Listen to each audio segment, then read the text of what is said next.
Nē, seksa trietā man neinteresē. Bet tā kā mēs ielienam dziļāk, tad izrādās, ka gandrīz visas sievietes gribētu seksu trietā ar diviem brīnišķīgiem vīriešiem. Ja mēs šito šodienas tēmu atrisināsim, tad točni līdz mūža galam. Mēs varētu parunāt par to, kā nenonākt tajā šķiršanās periodā. Un viņš uzskata, ka sievietes tā funkcionē, jo viņš ir saskatījies pornogrāfiju. Es reāli saprotu, kāpēc vīrieši šķirās šajos periodos. Un tad es varu domāt, kā būtu forši man pieskartos tā, kādam ir jābūt seksam, lai man viņš patiktu. Nevar sagaidīt, ka mēs šo visu pētīsim. Kad mēs ķersimies klāt. Šis ir podkāsts, kurā mēs runāsim par to, kā aug ģimene, attiecības ar bērniem, ar sevi, ar sabiedrību kopumā. Vienmēr sakot, šis ir podkāsts par mūsu pieredzi un citu cilvēku pieredzi, veidojot savas ģimenes. Mēs uzskatām, ka ģimene nav tikai status vai vieta, bet tas ir ceļš, kur tu vari augt, pilnveidot savas vērtības un iegūt iekšējo briedumu. Man bija doma, ka es varētu tajā sievas sitēja maigā sēdēt. Bet man sieva... Jā, bet man sieva neakceptē šo. Es nezinu, ko tu ar to gribētu parādīt. Tas būtu rēcīgi, ka tu runā par seksualitāti un tu esi tā kā tēlo parasto vadījumu. Juris no Purčika. Varbūt ir, Elīna, kāda tēma, par kuru tu gribētu, lai mēs parunājam obligāti, kas ir no tavas puses kaut kāda produkts, kaut kāda lieta, kaut kas... Kurs droši vien, viņai tagad ir kurs. Kursu var pieminēt, ka man ir iznācis kurs, un viņš ir atbilda uz visiem jautājumiem, bet tas ir vienīgais, ko var tā izcelt. Bet tu teici, ka tev ir 3 kursi, ne? Nu, man ir tātad Baudas akadēmija un 3 kursi. Viens kurs ir pārim par Baudu, viens ir sievietēm, viens ir vīrietim, bet pamatā jau viņš ir viens, tikai tur ir pamainīts. Vienam ir tādas tehnikas, vienam ir tādas tehnikas. Tu vari pirkt arī atsevišķi? Vai vari pirkt visu kopā? Jā. Manā skatījumā pāri kurs ir vispiemērotākais, jo tas var kopā ar partneri skatīties un risināt. Mums ar lampā nāca klāt cilvēki, tur paldies, mēs tagad saprotam, ka mēs esam normāli. Tā kā mums ir tāda auditorija, tāda, kas tiešām mācās to procesu, jo viņi, es domāju, tieši uz līneri skatās kā uz tādu iedvesmas avotu, kad ir sieviete, kas var iznest 4 bērns. Iznest jau var. Kas tu iznest? Pēc tam tālāk tas process, tā kā, jā. Tā kā, let's go! Jauna podkāstu epizode gaisā. Sveicināti, dāmas un kuņģi, vēl joprojām. Mana skaistā sieva. Ar mani. Ar tevi. Paldies līdz tev. Mūža galam. Paldies tev, ka tu esi vēl projām. Ja mēs šito šodienas tēmu atrisināsim, tad točni līdz mūža galam. Jā. Šodien ir, mēs turpinam mūsu ekspertu virzienu. Šodien mums ir, es teiktu, man liekas, tu ļoti pareizi saki, pāri tiek galā ar šito. Īstenībā, ja mēs skatāmies uz to popularitātes ziņā, uz mūsu populārāko epizodi, kas bija ar Arnicāņu ģimeni, tur mēs daudz par to runājam. Tur mēs pieskārāmies vienkārši arī seksualitātes tēmai, un ne jau par vēl tā bija vispopulārākā saruna droši vien. Tātad cilvēkus tas interesē, cilvēkus tas, tā kā manā vecuma posmā, 35 gadi, man liekas, ka sāk interesēt cilvēks, bet varbūt jau kādu laiku interesē vai jaunie. Nē, tas ir tieši tas vecums. 35 uz augšu, tas ir tas vecums, kur mēs pieslēdzamies, ka mums tā kā pamainās lietas dzīvē, un tad mēs paliekam apzinātāki mazie bērni, un tas ir tas perfektais vecums. Tie ir mani sekotāji no 35 līdz 65, 70. Līdz 70. Tā kā tie, kas ir sākuši ātrāk, nejūtaties tā nevietā. Vienkārši jums uzsverat sev pa placu, jo jūs esat sākuši pie šāda. Jo tas ir vienmēr, man liekas, tā lielā starpība, kad aug kaut kāda jauna paudze, viņiem ir kaut kā savādāk. Un ja jūs esat 25 un jau par to domājat, tas jau ir viss cieņa. Es esmu daudz dzirdējis tiešām... Manā vecumā vīrieši, tur es atceros, ka man bija 20 gadi, tur tikai pa vienu domāju, Okay, bet vispirms mums jāiepazīstina ar mūsu viesi, kuras balsi un seju jūs jau redzējāt un dzirdējāt.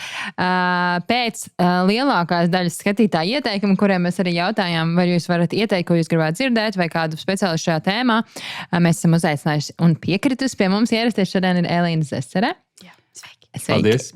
Seksualitātes coach, pareizi? Jā, coach, trenera. Whatever. Viss, kas ar seksualitāti saistīts. Es domāju, koč viņš reiz nāk, uz guļamistabā un piedalās savā procesā, bet droši vien kād ne par to. Ja vajag, tad droši vien, ka varbūt arī. Nē, mēs to guļamistabu pārnesīsim uz manu ofisu, un tad tā kā, bet arī tas nebūs tā, tas būs tā kā mēs varam pārunāt, tur lomu spēles izspēlēt un tā kā meklēt, un tā, bet nekad nebūs tāds. Tikai nelīdz. Bet tas varbūt kaut kāds VIP servis iespējams, kad var iet. Bet to individuāli, tad droši vien Elīnai jāraksta. Bet man liekas, ka katram mēs vienmēr prasam tos ģimenes stāstus, bet man liekas, ka tad, kad mēs runājam par speciālistiem, man liekas, ļoti interesanti dzirdēt to stāstu līdz profesijai, jo tas ir tāpat kā šī tēma, kas ir aktuāla pēc 3-5 gadiem, arī tā profesija, man liekas, pēc tiem 30-35 gadiem cilvēkam, tā kā viņš beidzot sajūt, ok, es šeit esmu, un pēc tā, cik tu esi populārs, cik daudz vietām tevi sauc, man liekas, ka tu esi atradus to savu profesiju. Ja? Tas ir tavs, kur tu tagad... Dzīves sauciens, vai kā lai to nosauc, tas ir mans. Kā tu tur nonāc? Kā tu līdz tam aizgājies? Jo tā ir tāda netradicionāla lieta. Viens ir tas, ka tas jau ir manā ģimenē kaut kādā veidā. Kā tas ir tavā ģimenē? Es nemaz nezināju to. Es dzirdēju, ka Laura pieminēja, ka tev vecākiem vienkārši pieder seksīs tēlu. Un tad, attiecīgi, es jau no tādas, no 11, 18, 19 gadu vecuma esmu tajā vidē vairāk vai mazāk bružājusies.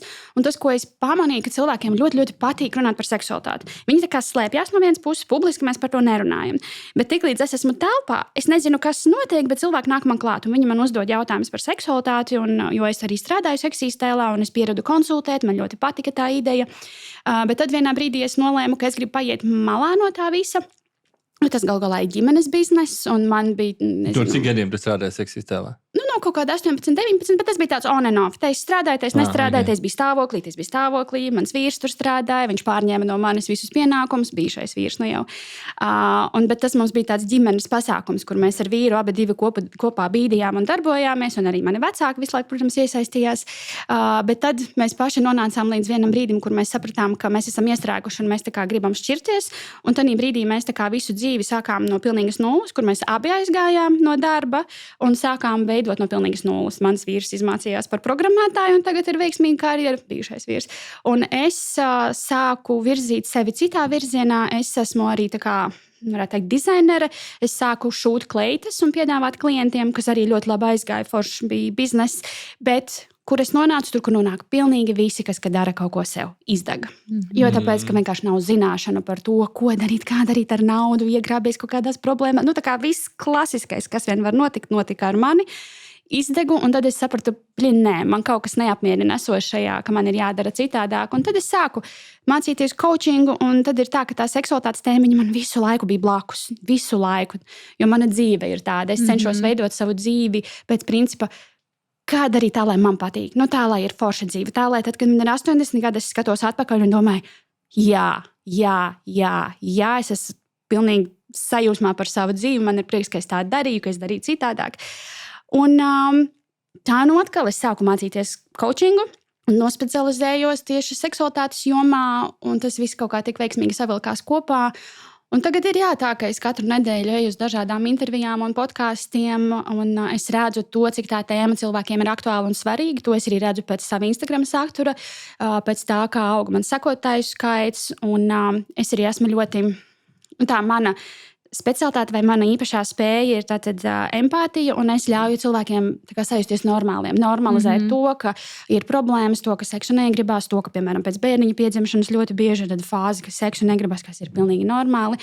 Un es izglītoju cilvēkus, un kas maniem sekotājiem īpaši patīk, ir anonīmie jautājumi. Viņiem ir iespēja uzdot anonīmos jautājumus, un tad viņi man mēnešu garumā ir sasūtījuši, un es zinu katru cilvēka problēmu. Es zinu, tos jautājumus katram cilvēkam, kas viņam ir, un es pat esmu uztaisījis tādu tā kā mērķa auditorijas analīzi ļoti sīku smalku. Tā tad ir sieviete, kurai ir tikko piedzimis bērniņš, sieviete, kurai ir bērniņi paaugušies, menopauzē, vīrieši, kuri grib izzināt savas partneres, tā, ka tur ir sīki smalki, un es pārzinu visu, kādas cilvēkiem ir problēmas, un tad es ikdienā ar to strādāju, pie manis nāk uz meistarklasēm, uz kursu, uz individuālajām sesijām, un tad es ar to strādāju un runāju, izglītoju, normalizēju. Man liekas, ka tu tik skaisti pateici, ka padomāt tavs priekšu, lai ir forša dzīve. Un tad, kas ir tas, ko tu gribi darīt reāli, lai tev ir forša? Nevis, lai tu esi vienkārši aizņemts un norūpējies un nodarbināts, bet lai tev būtu forša pēc tiem 80 gadiem atskatīties. Man liekas, tas ir tāds labs jautājums, ko katrs tev var izdot. Bet man liekas ļoti labi, tu minēji par to, ka tu zini visu, kas ir tie jautājumi. Un varbūt kas ir tādi visbiežākie, nezinu, tās var saukt par problēmām vai kaut kādām dogmām vai šķēršļiem, ar ko cilvēki nāk un jautā, ko viņi nesaprot, ko viņi neredz. Tātad, ja mēs skatāmies pa tām kategorijām, tad man ir brīnišķīgas grūtnieces, kuras parasti satraucās par to, ka kaut kas varētu mainīties. Jo mēs esam tikko bijuši tajā rozā brīļu periodā, kur viss ir bijis brīnišķīgi, un tad ir grūtniecība, un tad mēs sākam šaubīties, vai mēs varēsim noturēt attiecības. Un tad man dāmas nāk uz meistarklasēm, lai iemācītos prasmes, kā padarīt foršāku to kopdzīvi ar savu partneri. Ja es, piemēram, šobrīd negribu seksu, tad ko es varu izdarīt priekš sava partnera? Piemēram, mācos kaut kādas handjob tehnikas vai kaut ko tādu.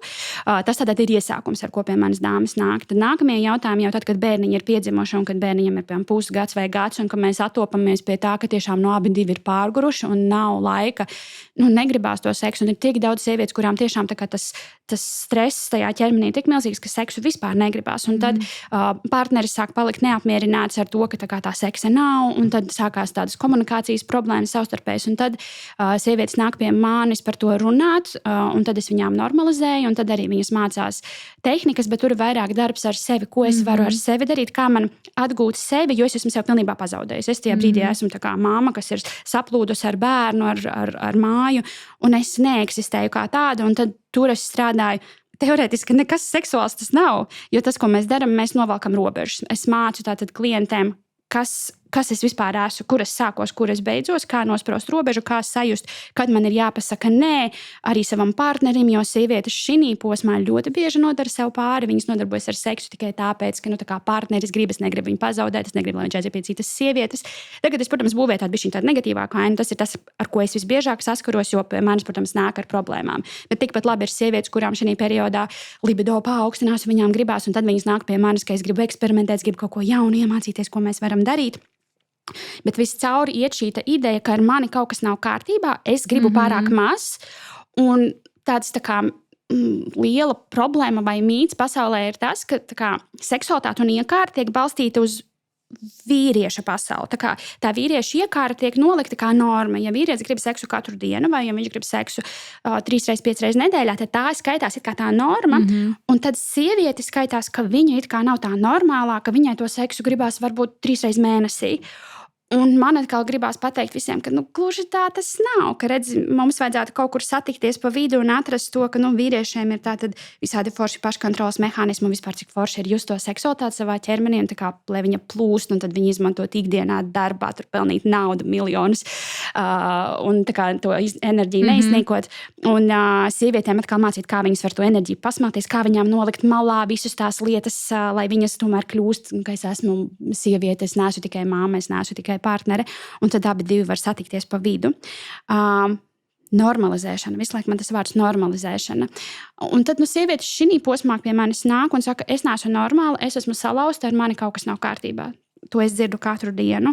Tieši šīs sistēmas dēļ, ka tā iekārta, un tad viņi saka, es negribu to seksu tik bieži, un tad es viņām stāstu, ka viss ir kārtībā, un tad viņas atslābinās. Tad tālāk ir sievietes, kurām bērniņiem ir paaugušās, kuriem ir no 7 līdz 15 gadu vecumam, tāpēc, ka tas ir tas posms, ka bērnu beidzot var atstāt mājās vienu paši, vai arī vecākiem bērnam ir 13 gadi, un tad tu vari atstāt bērnus divatā mājās, un tas ir tik forši, jūs varat uz kino aiziet. Un tādā posmā ir tā, ka pāris jau ir paspējis attālināties savā ziņā. Viņi ir bišķiņi pazaudējuši viens otru, jo tie 7 vai 11 gadi, kas ir bijuši, kur ir bijuši šī diskonekta, savstarpējais pārgurums, konstantā bērnu vešana uz dārziņu no rīta, un tad viņus atpakaļ savāk no dārza. Tas vienkārši paprasa tik daudz kapacitātes, tās ir cik stundas dienā. Un tad pāris attālinās, un viņiem abiem ir sajūta, ka ar viņiem kaut kas nav kārtībā. Vīrieši šī posmā ir jau vīlušies, viņi it kā ir visu kaut ko mēģinājuši ar savām partnerēm runāt un stāstīt, bet tāpat laikā viņiem īsti nav bijušas zināšanas. Viņi nezina, kas īsti notiek. Viņi balstās uz zināšanām, kuras viņi ir ieguvuši skatoties uz saviem vecākiem, vai klausoties, ko viņu draugi stāsta, vai arī, piemēram, skatoties pornogrāfiju, kas ir atkal mīts numur 105 vai 99, ka tas, kas notiek pornogrāfijā, tā ir tā realitāte, un tas ir tas, kam ir jānotiek. Un tad mums ir baigā vilšanās, ka tas seks, kas mums notiek, ka viņš nav tās tajā pornogrāfijā, un ka tā sieviete nereaģē tā kā porno aktrises pornogrāfijā, un tas ir tik dīvaini, jo es esmu audzis ar šo, un es domāju, ka sievietei jābūt tādai, bet ja viņai tas nav, tad varbūt viņa mani nemīl. Un tas ir tas, ko man saka vīrieši, gan sekotāji, gan klienti, ka varbūt mana partnere mani vairs nemīl, tāpēc, ka viņa mani neiekāro tā, kāda ir tā mana fantāzija. Un sievietēm atkal arī tas pats. Varbūt viņš mani nemīl, jo es neesmu tāda kā pornofilmās, un viņas nāk un saka atkal, ar mani kaut kas nav kārtībā.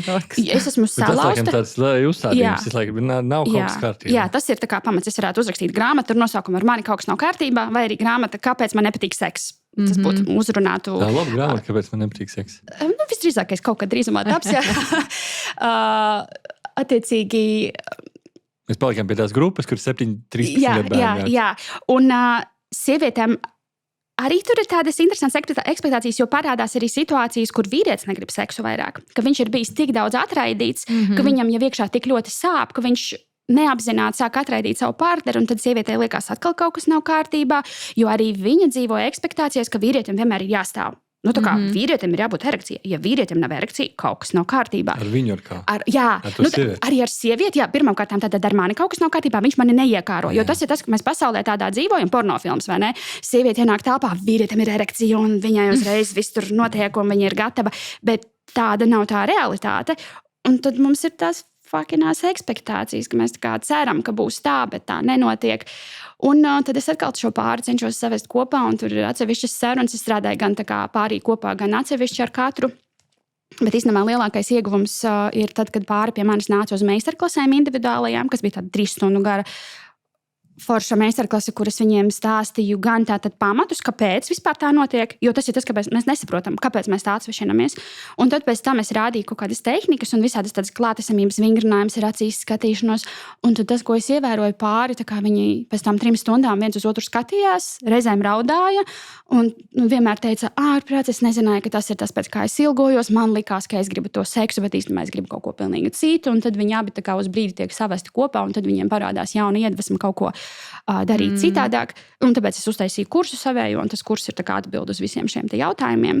Bet nākamā kategorija mums ir sievietes, kurām bērniem jau ir 20, 25, kuras ir riktīgi. Viņām jau tuvojās perimenopauze vai jau menopauze tuvojās. Un tad viņas ir nonākušas situācijā, kur viņas jau sevi ir atkal atradušas. Viņas ir izgājušas cauri visam tam briesmīgajam posmam. Viņas ir sevi atradušas, viņas ir sapratušas, nē, es šitā vairs negribu. Es gribu citādāk. Mani vairs neapmierina tas seks, ar ko es nodarbojos. Es gribu citādāk. Cik ilgi es vēl te būšu šīs pasaules? Varbūt 20, 30 gadus. Tas ir pietiekami daudz, lai es tagad sāktu kaut ko darīt. Kad tad vēl, ja ne tagad? Nu, tad viņas nāk pie manis, mācās tehnikas, viņas mācās visu par seksualitāti, par pašapmierināšanos. Daļa no viņām ir jau šķīrušās. Laimīgi šķīrušās, jo tas ir tas rezultāts, kas notiek tad, ja mēs ilgstoši par to nerunājam. Un pāri tiešām ilgstoši par seksualitāti nerunā, viņiem tā ir tāda kā dabū tēma. Nu, un tad mēs atcitamies, ka kaut kur 45, 50 gadu vecumā mēs esam šķīrušies.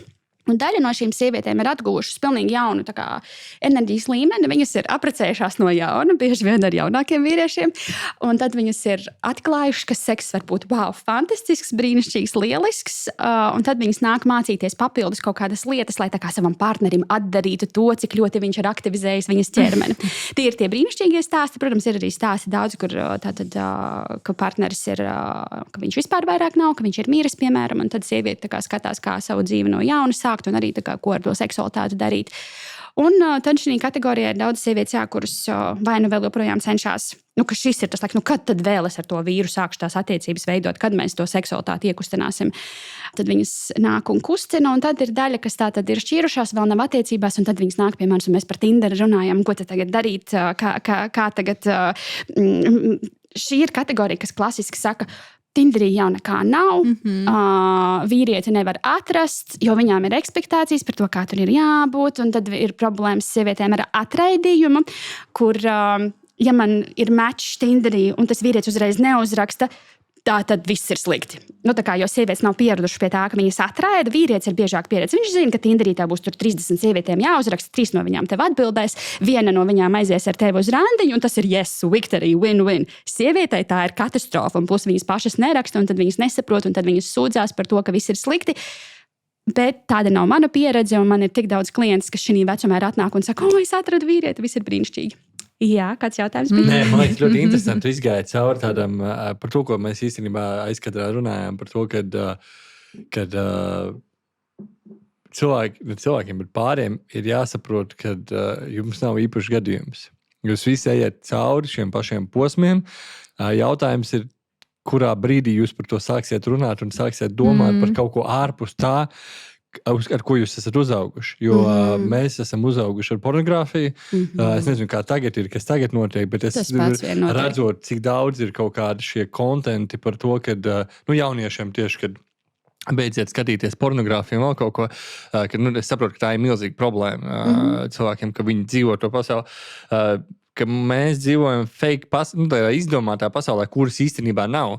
Un kamēr mēs nesākam ar to otru pusi runāt, un meklēt kaut kādu ceļu, nezinu, vienam pie otra atpakaļ, vai varbūt, ka mēs redzam, ka kaut kas nav kārtībā. Man kā vīrietim, es nezinu, kā mēs virzam to. Nē, mēs noteikti neiesim tādā terapijas sesijā šeit. Es tieši gribēju sākt to, ka nepārvērsīsim šo par terapijas sesiju, bet vienkārši man liekas, ka ļoti forši ir ieraudzīt katram, ka, Vēl viena lieta, ko es sadzirdēju tajā, ko tu stāstīji, un īstenībā, ko es arī gribu svarīgi pateikt, ir tajā ceļā, kur mēs esam ar Gustavu arī tagad sākuši iet jau kādu laiku, ko es agrāk man pilnīgi nelika. Man tiešām arī likās, ka seks ir tas, kas no tevis izsmer to enerģiju, bet patiesībā tas ir tik nepareizi. Tu jau tā kā saki, ka vīrietis, piemēram, tur var pelnīt naudu, kur viņš vēl var likt to enerģiju, un sievietē jau īstenībā ir tāpat. Viņai arī vienkārši tā enerģija no šīs, no tās seksualitātes, tā seksualitātes enerģija ir tik milzīga. Vienkārši tu vari kalnus gāzt tad, kad tu tiec viņai klāt. Bet tikt viņai klāt, protams, tas ir process, kas ir, diemžēl, man žēl klausīties, bet tāpat laikā man liekas, tas ir normāli, ja man viss ir kārtībā. Labi, es jau laikam tai sajūtai tiku jau kaut kādu laiciņu atpakaļ, bet man liekas, ka ļoti, ļoti, ļoti daudz sievietes, kas ir attiecībās, tiešām šādi jūtās, ka tas ir. Sievietes ir izsmeltas, jo viņām tātad viņas skrien pakaļ tai vīriešu seksualitātei, tas, ko es teicu, vai ne, ka tātad vīrietis grib varbūt seksu katru dienu vai katru otro dienu, un tad sievietei liekas, ka tā ir tā norma, un viņa tā kā cenšas ielikt tajā vilcienā, uztrāpīt, tā kā, lai tas vīrs nebūtu neapmierināts. Un tad viņa ļoti bieži nodarbojas ar seksu brīdī, kad viņa vienkārši tam vispār nav gatava. Nav viņai tā kapacitāte. Un ja nav kapacitāte, tad tas, kas notiek, tad tu visu laiku izsmel savu enerģiju, un tev vienkārši nav. Tu pēc 2 gadiem tev vispār nav enerģijas. Bet tas ir nestāsts tikai par sievieti, tas tomēr par vīriešiem ir stāsts, jo man personīgi tas ir bijis milzīgs ceļojums uz to, kad negribās tagad nevienam te neko. Kur tas starp 4 bērniem pa vidu mēs vēl tagad jau, tu vēl kā vīrietis, tu saproti, ka tu, kā vīrietim jau neko daudz nevajag, viņš ir diezgan ātri uzvalkās un viss ir tā kā, un tad, ja tu sāc tā kā izzināt to sievietes pasauli, saproti, ka tur vajag apstākļus, tur vajag to, tur vajag šito, tur, kur ir tās viss kaut kādas smieklīgās mēmas, kad, lai apmierinātu sievieti, ka tur ir, kā tur bija jāspēlē 4 klavierus vienlaicīgi, ka tev ir tik daudz faktoru, kam ir jāsakrīt, lai tā sieviete reāli gribētu, un kad tā kā vīrietim arī aiziet prom no tā, ka tā sākuma posma, kur ir 4 reizes dienā, aiziet uz to, ka tev ir, reiz mēnesī vai 2 reizes mēnesī, varbūt reiz 2 mēnešos, bet, tur vismaz man tas bija ļoti milzīgs darbs, iemācīties un saprast to, ka tas ir, jo man bija tā pirmā sajūta bija tāda, ka man nevienam nevajag. Man nemīl, vai man ir kaut kas. Man tā bija, es atceros to pirmo sajūtu, un es pēc tam arī Līnai teicu, kad es saprotu, kāpēc pāri šķirās. Bet, kad vīrietis nevar mierīgi apsēsties un saprast, viss ir kārtībā. Tev sieviete vienkārši ir ļoti pārgurusi. Mēs tieši runājam par grūtniecības procesā. Es kaut kur skatījos, kad grūtniecības process ir līdzīgs process, ja tu katru dienu skriet maratonu. Jā, tā kā priekš sievietes ķermeņa šis process ir ļoti līdzīgs slodzes ziņā. Un iedomājies, ka cilvēkam, kurš skrien katru dienu maratonu, tu vēl piedāvā pirms gulēšanas vēl vienu maratonu uzskriet. Protams, ka viņš to negrib darīt. Un kaut kā... Kāpēc? Varbūt tu vari paskaidrot, kāpēc ir vīrietim šī sajūta, kad man neviens, ja viņi negrib seksu, es neesmu nevienam vajadzīgs. No kurienes tas nāk? Savā ziņā no bērnības tas ir tāds komplicēts process, bet bieži vien tas ir saistīts ar to, ka tā vide, kur vīrieši aug, viņiem no bērnības māca tā kā, mīlestība nav gluži tā lieta, ko visi vīrieši no bērnības ir saņēmuši, ka māmas tur viņus tur ļoti mīļo un tā tālāk. Biežāk ir tā kā saņemies, tu vari, tu esi stiprs, un ļoti bieži vīriešiem tiek ļoti daudzas emocijas noliektas. Tev ir jābūt tādam spēcīgam, stipram un neatkarīgam, un tev ir jābūt sievietes balstam un tā tālāk un tā joprojām. Un vīriešiem neļauj izrādīt emocijas un tā kā jūtas līdz galam, neesi mīkstais. Un tad ir tā, ka tad, kad tajā pusauģa vecumā parādās mums lielā iekāre, tad vīriešiem ļoti izteikti ir tas, ka viņi iemācās, ka šī seksuālā daļa, tas ir kaut kāds tāds pašregulācijas mehānisms, kas liek man justies labi ķermenī. Es tajā brīdī sajūtos ļoti labi.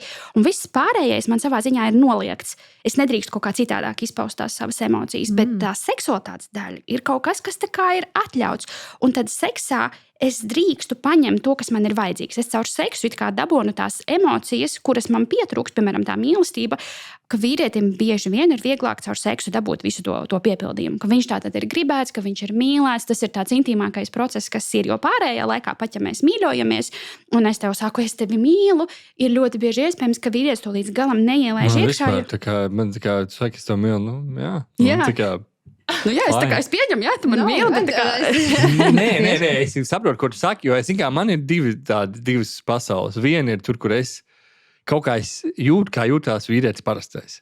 Un kaut kā man ir blakus vīrietis, kurš strādā ar sevi. Un šie divi vīrieši, viņi visu laiku vienlaicīgi ir. Jā, un divas balsis, kas visu laiku runā. Jā, un es pilnīgi saprotu, ko tu saki, jo tajā brīdī, kad tu neesi dabūjis, 3 nedēļas savu sievu samīļot, ja vienalga, whatever. Tev saka, es tev mīlu, jā. Jā, tu vairs nedzirdi. Ja tu ar mani negūtu, tad kāda iespēja, ka tu man vēl mīli. Apmēram, jā, tieši tā. Un šī arī ir kaut kāda tāda, tā ir vide, kurā mēs augam, vai ne? Tā kā tas ir kaut kas, ko mēs arī apkārt kaut kā dzirdam, tur no draugiem un vēl kaut ko. Un tad varbūt vienmēr draugu bariņā ir viens, kurš saka, man tur seks bija vakar, aizvakar un vēl kaut ko. Un tad sievietēm ir tas pats, vienmēr ir viena draudzene, kas stāsta, ka viņai tur viss ir fantastiski. Un viņas tur, piemēram, 10 draudzeņu bariņš, vai ne? Viena visu laiku lielās, un tad pārējās 9 klusē. Un viņas domā, ka visām tā seksuālā dzīve ir tur tāda, un tas tur ir tas mīlestības apliecinājums. Kaut gan īstenībā viņi ir tas viens nenormāli retais, tas ir 10% sabiedrības, gan vīrieši, gan sievieši, kas tā kā varbūt gan vienlaicīgi grib seksu, gan vienlaicīgi saņem to seksu, gan vienlaicīgi arī izbauda to seksu. Viņām tur viss sakrīt, un plus viņām vēl ir partneris, kurš grib, lai viņām ir labi, un viņš tur ir gatavs darīt jebko. Tie būs 10% vai mazāk procenti kā sabiedrības, kurām šis viss sakrīt. Pārējiem būs, ka mani varbūt nemīl, varbūt mani negrib, kur tur tam ir, tad ar mani kaut kas nav kārtībā. Līdz tie 90% tie, kur uzskata, ka viņiem kaut kas nav kārtībā, ar viņiem viss ir kārtībā.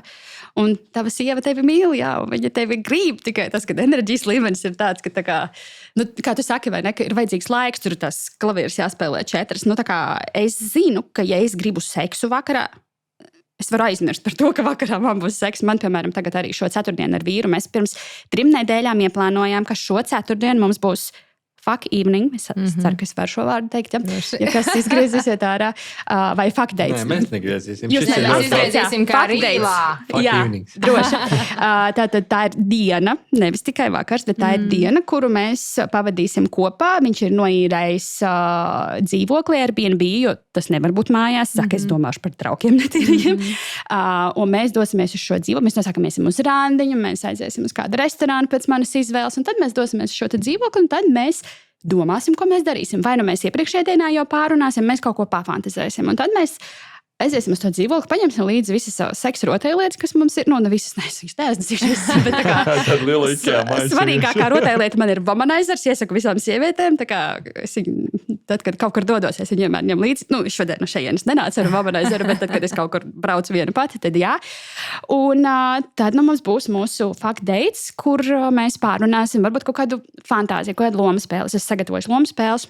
Tur tādas aprakstus, kas tur notiek, un kādus vārdus, kādus teikumus tur saka, un kaut kādas aktivitātes. Un tad mēs vienkārši izspēlēsim un skatīsimies, kas norezonē, kas ir forši, ko mēs šodien darām. Un tad mēs skatīsimies, varbūt sanāks, varbūt nesanāks. Reizēm nesanāk, arī tas ir normāli. Ka var nesanākt, mēs varam sastrīdēties, arī tas ir normāli. Jo daudziem ir ekspektācija, ka es uztaisīšu tur to romantisko vakaru, tīpaši vīriešiem, vai ne? Tā nenormālā vilšanās par to, ka tu esi tur visu sāorganizējis un izdarījis. Un mēs abi satiekamies. Es nevaru atslēgties no darba, un mana sieva arī nevar atslēgties. Viņa par bērniem domā. Un tad mēs abi, ko mēs tā kā ir ekspektācijas, un nekas nenotiek, un mēs strīdamies visu to vakaru. Un tā, ka līdz asarām es esmu tam gājusi cauri neskaitāms reizes, vienkārši līdz asarām. Un tad kaut kur uz rīta pusi varbūt ir tur tas seks, un tad ir, jau bija, ok, ir vērts varbūt pamēģināt vēl. To es visiem pāriem saku, jums būs šādi vakari daudz. Pirms vai pēc vakariņām jākniebies? Tas ir, es ieteikšu tā. Es vienkārši dzirdēju, ka pirms, bet... Es teiktu, var aiziet pusdienās, piemēram, bet tad ir jāpagaida pāris stundas, jo tā kā tas sajūt, ka tev vēders ir pilns, tā kā tev ir jāpagaida pāris stundas, un tad var... Svarīgs jautājums. Svarīgs, tas ir svarīgs, man es esmu dzirdējis, ka vajag pirms un tad iet vakariņās. Un tā arī var, bet tas atkarīgs no tā, cik daudz stundas, cik daudz. Visforšāk jau ir tā kā aizbraukt uz viesnīcu, piemēram, iepriekšējā vakarā tur iečikojies 3, tad jūs tur pavadat laiku kopā, neko tādu baigo, un tad nākamajā dienā aiziet brokastīs kopā, tad aiziet pastaigāties, parunājot pa seksu, aiziet foršās pusdienās. Nē, jūs uz 2 naktīm paliekiet. Tas ir tas gudrais. Labi, es domāju, tagad par tādiem maziem bērniem, tur 2 naktīm nēstās viņas, bet labi. Bet, zin kā, tas, ko, piemēram, jūs runājat, tas, ko jūs tagad runājat arī, un es atceros, tev bija Instagramā ielikt storijas par to, ka tu biji kaut kur tur ierakstījusi seks date un tā, un tur cilvēki plānot seks. Tagad, kas tas tā? Es lasīju, domāju, taču, tā kā tiešām, cilvēki, vai bērni nav, vai kā, un tas liekas, tiešām tā ekspektācija ir tāda, jā, mēs satiekamies, mēs skatāmies viens otru, mēs gribam viens otru, mēs ejam un mīlējamies, un tik brīnišķīgi kārstīgi, un vienkārši, bet tiešām. Bet tā ir vīriešu pasaule, ne?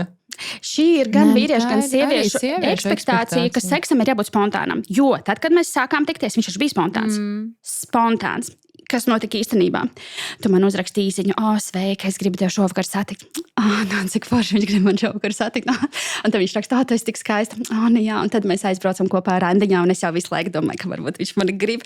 Un tad mēs mašīnā sēžam un skūpstamies, un tad varbūt mēs aizbraucam pie viņa mājās. Un mums ir spontāns seks pēkšņi no kurienes. Protams, ka tas nav spontāns. Es jau esmu visu dienu gatavojusies tam, ka tur tas seks būs.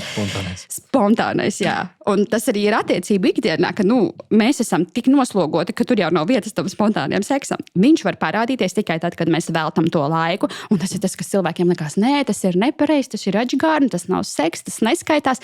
Ok, paliec pie tā. Tiksimies pēc 20 gadiem, kad tu nāks pie manis un teiksi, ka viss ir pakaļā. Tā kā, jā. Ļoti interesanti. Man liekas, ka mēs varētu vēl ciem posmiem bišķi vairāk paiet cauri, jo man liekas, ka Man liekas, ka Elīna jau ļoti labi iezīmē. Mēs gribējām arī jautāt par to, kas notiek vispār, kā tās attiecības, kā viņas evolucionē cauri ejot. Bet man liekas, ka tu ļoti labi arī izstāstīji par to sākumu, un tiešām es pat nebiju tā aizdomājis, ka tiešām tu jau gaidi to randiņu ar to cilvēku un tā, un arī tad, kad mēs varējām tikties un iet uz randiņiem, ja, un nedzīvojām kopā. Un tas viss jau tā ikdiena jau tā ap to būvējās. Tur atcīt kādu foršu īziņu. Tagad taču tev nesūt nekādu īziņu. Jā, zaķīt, kā nopēc pampers. Jā, nopēc pampers. Ļoti seksīgi. Kāds būs mājās? Kuru atkal aizkavējies? Vakarīs jau gatavas kursēs.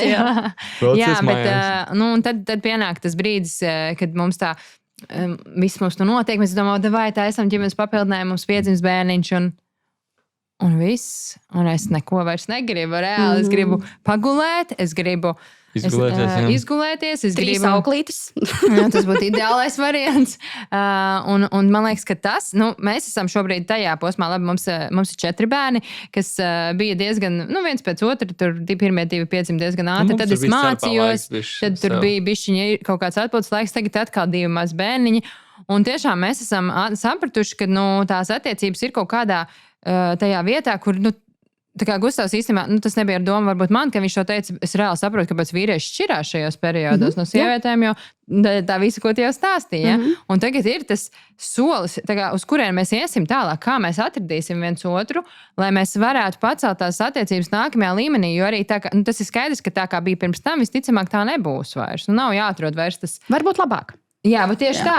Tieši tā. Es tieši arī to domāju, ka nebūs varbūt tās, kā es to saucu, tur, nezinu, par iekāru vai kaisli sākumā, ja, bet būs jau apzināti veidot, iet soli pa solim vienam pie otru un atklāt pilnīgi plašu citu pasauli, kur tu vari, kur tu drīksti justies, kur tu drīksti izjust baudu, ko es klausos arī, ko man patīk, kā tu saki, ka tiešām nav jau vienmēr tas orgasms kā kaut kāds the point, jāuzliek, bet ka tu vari izbaudīt to procesu, ka tu vari izbaudīt vispār būšanu blakus, pieskarties viens otram, un tā kā, kad arī no tā tu gūsti baudu, un tā kā, man liekas, ka daudzi pāri, vismaz tajā ģimenes veidošanas procesā šitam ir tā bedra, un viņiem, vajag kaut kādu to man liekas, ceļu. Ir jāsaprot, ka ir tas sākums, kurā ir daudz, un tad, kā līknis iet, jā, arī sirdspūks līkni, tad iet lejā, tad beidzās viss, jā, un tad tu atspēries, nevis lai atgrieztos turpat, kur tu biji, bet lai augstāk uzlikt, jā. Vai lai uzlikt augstāk. Tā tas ir, vai ne? Jā, tas ir tikai tad, ja cilvēki apzinās, ka tur ir problēma. Jo ļoti daudz šī posmā arī, piemēram, ko man sekotājs stāsta, vai ne, piemēram, tad piedzimst mazie, pieņemsim, ir 2. Jo tad, kad ir pirmais bērniņš, tas var būt citādāk, jo tur ir tas sievietē, tas es vēl pierādīšu, ka es esmu laba māma, es būšu labākā mana māma, tur viss šī tā klasika, kas mums nāk, un tad man viss tur sanāk, un tad mēs vēl tur cenšamies ar vīru kaut ko tur darīt. Bet tad, kad tev ir 2. bērniņš, Nav variantu. Paldies, jā. Un šī posmā, tad, kad sievietei nav tā kapacitāte, tad vīrietis nezinot, kas notiek. Tātad kā ekspektācija, ka kādreiz bija šitā un tagad tas vairs nav. Viņš atrod mīļāko, viņš atrod citu sievieti. Un tad pēc tam vēl sabiedrība vaino šo jauno māmiņu, ka viņa ir vainīga pie tā, ka tas, ja tā mīļākā tur ir uzradusies, jo tu nedevi vīram seksu, kā tu vispār tā drīkst. Un tad iztēlojas, šī sieviete paliek viena pati ar bērniem, vīrs ir aizgājis ar mīļāko, un viņai vēl stāsta, ka viņa ir tā, kas ir izdarījis nepareizi. Un tas ir tas, kā sabiedrības to skatās. Tātad, jā, būtu forši tur nenonākt. Būtu forši nenonākt šajā vietā, bet ļoti daudzas no mums tur nonāk, jo vīriešiem nav šo zināšanu, arī mums sievietēm nav zināšanu par to, kā strādā seksualitāte. Jo ir tā ekspektācija, tā kā bija sākumā. Tikai tā skaitās mīlestība, tas, kas mums ir tagad, tā jau vairs nav, tā kā kur mani vairs negrib, tā nav mīlestība. Un, redzi, bet daba jau ir iekārtojusi tā, ka, ja mēs abi divi satiekamies, mums ir iekārta. Ja mēs tādā brīdī zinātu, kas būs tad, kad mēs apprecēsimies un tad, kad mums piedzims bērni. Mēs taču neviens to nedarītu nekad. Un tas tā māte daba ir iekārtojas, ka tur ir tas process, tas rozā brīļa periods. Viņš ir speciāli izveidots kāda miljona laikā, ka šitā tas notiek, ka jūs abi divi tik ļoti samīlaties un ir tā iekāra beigā. Lai mēs varētu radīt bērnus? Jā, lai mēs varētu radīt bērnus, jo pretējā gadījumā jau mēs neradītu. Un, piemēram, es pati piedzīvoju, man ir 3 bērni. 3,5. Un es piedzīvoju, kā tas ir, ka tev piedzimst pirmais bērns, pēc tam ilgu laiku domā, nē, otru, tā kā nē. Un tad paiet 2,5 gadi, un pēkšņi tu pamosties no rīta, un tavas smadzenes ir vienkārši klik, es gribu bērniņu, kā es gribu bērniņu, ak, jēziņ. Un tad es uztaisu otro bērnu. Pēc otrā bērna es domāju, nē, vairāk es taču negribu. Un atkal paiet 2,5 gadi, un no rīta tev pēkšņi smadzenes atkal ir, es gribu bērniņu, tas bija tik jauki. Un man vīrs saka, tu tiešām gribi, tu tiešām gribi. Es saku, jā, cik jauki. Nē, labi. Un tas ir arī tas process, kas mums tās smadzenes tā strādā. Jo, ja mums nenotiktu šis process, mēs diezin vai gribētu vēl 3., 4. un 5. bērnu. Jo ja mēs skatāmies vispār uz šo seksualitāti kā tādu, ja mēs skatītos no dabas viedokļa, tad viņi ir paredzēti tikai tam, lai mēs radītu tos bērnus. Nekam citam jau viņi nav. Tā baudas lieta jau ir ieviesta. Taču tā kā nav paredzēts, vai ne? Dabā mēs skatāmies, viņi taču dzīvnieki taču nemīlējās. Mīlējās, bet viņiem ir, šeit es nevaru 100% pateikt, bet tās grāmatas, kuras esmu lasījusi, par kaut kādiem šimpanzēm un orangutāniem, ka viņiem seks ir, un tam seksam ir ļoti daudz funkcijas. Viņš nav tikai tā kā seksuālai baudē, bet viņš var būt salabināšanas funkcija, tur savienot šitās te kaut kādas karojošās savstarpējās tur grupas, aiz garlaicības, vai tā kā attiecīgi seks. Ir ļoti daudz. Ja mēs noņemtu nost visu to kas mums ir iemācīts no bērnības, pateicoties reliģijai un ļoti daudzām lietām, tur principi par monogāmiju un par to, ka sieviete vispār savā ziņā tātad viņai ir konkrēta vieta radīt bērnus. Ja mums paņemtu nost visas tās bailes un visas tās nāves bailes arī no grūtniecības, un ja to visu attīrītu, tad sieviete sajustu sevī to seksuālo enerģiju, viņa sajustu, kad viņai gribās seksu, un tad būtu tā, ka es no rīta pamostos un vispār šodien būtu forša diena nodarboties ar seksu. Piezvanīšu savam vīram, piezvanīšu kaimiņam, būs man seksa rietā un vispār būtu paigi forša. Ja mēs paņemtu no sievietēm un vīriešiem visus tos aizspriedumus, kas ir ieaudzināti, mēs dzīvotu pilnīgi citādākā vidē. Un tad, kad es arī ar klientēm runāju, vai ne, no sākuma viņi saka, nē, seksa rietā man neinteresē, vai tur seksa 4. Nē. Es jau kārtīga sieviete. Bet tā kā mēs ielienam dziļāk, tad izrādās, ka gandrīz visas sievietes gribētu seksu rietā ar 2 brīnišķīgiem vīriešiem, viens no priekšpus, viens no aizmugures tevi glāst un mīļo, un tu tur baudi to procesu. Es novēlu katrai sievietei nonākt šādā situācijā. Es tā kā dalu jums visiem, lūdzu jums šīs situācijas, lai ir. Un, vīriešiem tas ir klasiskāk domāt par seksu rietā ar 2 sievietēm, bet tur arī visādas interesantas ekspektācijas par to, kā tam ir jānotiek. Un tad bieži vien sanāk strīdi pārim par to, ka tas nav tas, ko viņš tā kā gribēja. Bet ko es ar to gribēju teikt, ka seks ir dabisks un seks nav paredzēts tikai bērnu radīšanai. Seks ir paredzēts arī, jo, piemēram, mums sievietēm ir klitors un klitoram nav pilnīgi nekādas citas funkcijas, kā tikai un vienīgi baudas gūšanai.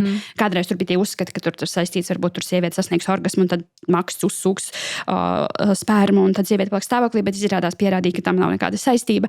Un līdz ar to sanāk, ka sievietei ir ne tikai klitors, kas ir baudas orgāns, bet mums ir arī vēl tas skīna dziedzeris, un tad, tā kā tur tas gāpunkts, attiecīgi sievietēm var būt vairāk veidu orgasmi. Mums var būt orgasms no auss ķipiņas stimulācijas, tad, ja mēs nonākam tādā riktīgi foršā stāvoklī. Līdz ar to, seks nav tikai tātad bērnu radīšana. Viņš ir paredzēts tam, atkal, gribētu teikt, nevis seks, bet varbūt seksualitāte, jo tas ir kaut kas daudz plašāks un dziļāks. Un seksualitāte ir viss tas, kas mēs kaut kādā ziņā esam. Kā es jūtos savā ķermenī, kā es sajūtu sevi, vai es vispār spēju just to, ka manā ķermenī ir seksuāla enerģija. Jo viņa tur ir visu laiku, es gribu vai negribu. Bet ja es esmu noslogots ar darbu, man ir nenormāls stress, to, ko visi tagad runā. Man liekas, visu runā. Stress mūsu dzīvē ir tik liels kā nekad, un mēs vienkārši nemākam viņu tik galā. Pazīme numur 1 ir tas, ka mums pazūd šī iekāra ķermenī, ka mēs viņu vairs nejūtam, ka mums pazūd garša, ka mēs ieejam tādā kaut kādā monotonā ikdienas ritmā. Bet tad, kad mēs attīram, piemēram, tas, ko es pati daru, es cītīgi strādāju pie šīs daļas. Es tad biju izdegusi. Es nonācu līdz tam, ka man seksu praktiski vispār negribējās, vai es pārstāju pat just savu ķermeni kaut kādā ziņā. Un tad es sāku vilkt šīs robežas, es sāku sajust, tad rekur es daru pa daudz rekur. Līdzatkarība mums sievietēm, arī vīriešiem ir izteikta, ka mēs pa daudz uzņemamies. Un tad, kad tu sāc attīrīt, un tagad tu nonāc līdz tam, kā man, piemēram, ka es strādāju 2 dienas nedēļā, pirmdienu un piekdienu, un pārējā laikā es daru kaut kādas savas lietas. Brīnišķīgi, pēkšņi tu sāc just enerģiju, tu aizēji pagulēt diendusiņu, un ir forši, ka tu to vari izdarīt. Protams, man ir bērni, kuriem ir jau 7, 11 un 13 gadi, kad beidzot šī ir mana bija pirmā vasara, kad es varēju pa dienu gulēt, un arī no rīta gulēt, jo man nebija bērni jāved uz dārziņu. Tas bija arī novēlu visiem vecākiem šo brīnišķīgo sajūtu. Un es sāku izgulēties, es sāku atgūt savu enerģiju, es beidzot sapratu, kā tas ir būt cilvēkam. Es pat piedzīvoju to tukšumu pirmo, ko piedzīvo sievietes, ka bērni ir bišķiņ paaugušies, ka tu nesaproti tās lomas, kas tev pirms tam bija, ka tu esi tā kā māma, tu konstanti tur 24/7 tu dari, un pēkšņi tas vairs nav. Un tev ir tāds tukšums iestājās, kas es tagad esmu vispār. Jā. Un tad tu to piepildi. Sevī to arī, kāpēc? Ko es darīšu? Tad? Jā, un tā ir tad ļoti interesanta sajūta, kā tu pamosties. Bet tu man iedevi labu, tā kā labu feeling par to, es īstenībā kaut ko daudz varēšu darīt. Bet sanāk, kad, mēs varētu parunāt par to, kā nenonākt tajā šķiršanās periodā, jo man liekas, ka tā ir lielā tēma, dēļ, kur cilvēki reāli šķirās. Jā, piemēram, tu tagad arī teici par to, ka tad, pa tiem 7 gadiem vai tā, ka bērni jau var paši iet, bet ko izdarīt tiem pārim tādu, tad, kad ir tie mazie bērni, jo vai mēs tagad parakstamies? Tas ir vai mēs vienkārši lasām 7 gadu Tibetā un vienkārši dzīvojam 7 gadus? Nē, redz, mums tagad ir 7 mēneši tev mazākiem bērniņiem, tad ir 2 gadnieks vēl. Vidējiem ir 8 gadi. Man liekas, ka viņš jūt katru reizi, kad mēs tā kā jau mēs taču varam darīt, vai ne? Viņš jūt, jā, tev vienkārši tā kā radars. Jā, un mamma ar tēti pa to viens otram, pamodīšos no miega, mamma, kur pupiņš? Jā, tas mans pupiņš. Jā. Tev mums baies, māca mums ļoti. Tā ir, jā. Un labākā lieta, es nesen nonācu līdz šim secinājumam, man ienāca prātā tāda brīnišķīga ideja, ko es, tad, kad māmiņu klubā, un kur tur vēl ir visādas Facebook grupas, grupas, ne Facebook, bet dombiedru grupas. Tur, piemēram, tad, ja tu zini, ka tev bērniņš piedzims 9. janvārī, tur 2000 kurā tur gadā, tad tur ir māmiņas, kuras visas ir šajā te vecumā. Jā. Mēs piespiežam kliku un pievienojamies šai grupai, un tad mēs satusējam ar tām mamām, jo baigi forši bērni vienā vecumā, viss ir baigi chill. Tad jūs ejat staigāties ar viņām, ar tām mamām, un tad jūs iepazīstaties, samaināties telefonu numuriem, un tad tev ir 5 auklītes, posabala auklītes, ar kur jūs varat samainīties. Tātad, vai tur uz 3-4 stundām es savu mazo iedošu tev, protams, ne jau varbūt 7 mēnešu vecumā, bet tad, kad mēs jūtamies gatavi, ka mēs varētu tā kā. Un tad es kādā citā reizē tavu bērniņu pieskatīšu. Nākamais ir, ka bērns iet dārziņā, tad tur mums ir tie māmu un tētu čati, vai ne? Arī aizēju uz vecāku sapulci, paskatos, kur viena sakarīga māma, man kaut kā es jūtu, ka viņa ir tāda beigu foršā. Pieeja pie viņas iepazīstos, nākamajā sapulcē vēl pārunāju, dabūju viņas telefonu numuru, sapazīstos, un tad mēs tā kā, un tie bērni jau savā starpā ir pazīstami, līdz ar to ir daudz vieglāk. Un tas ir, es saprotu, ja tu esi varbūt baigi introvertēts cilvēks, to būs grūti izdarīt. Un tad ir variants meklēt auklīti, bet, ja tu esi introverts, tad tur jāmeklē kaut kāda risinājuma. Bet tātad šis variants man liekas, ģeniāli. Tu vari izmantot, tev nav obligāti, jo man daudzi saka, jā, man nav tur māma, vai man nav, es nevaru, man ir sliktas attiecības ar māmu. Tad tā nav vienīgā opcija. Ir šīs grupiņas, kuras tieši tam ir paredzētas. Mēs ejam cauri vienādām problēmām, mēs varam vienotrai palīdzēt, un es arī tad varu uzticēties, jo es zinu, ka viņai arī tas bērns tajā pašā vecumā, līdz ar to viņa sapratīs tā bērniņa vajadzības, un tad es atkal palīdzēšu, mēs tā kā viens otram.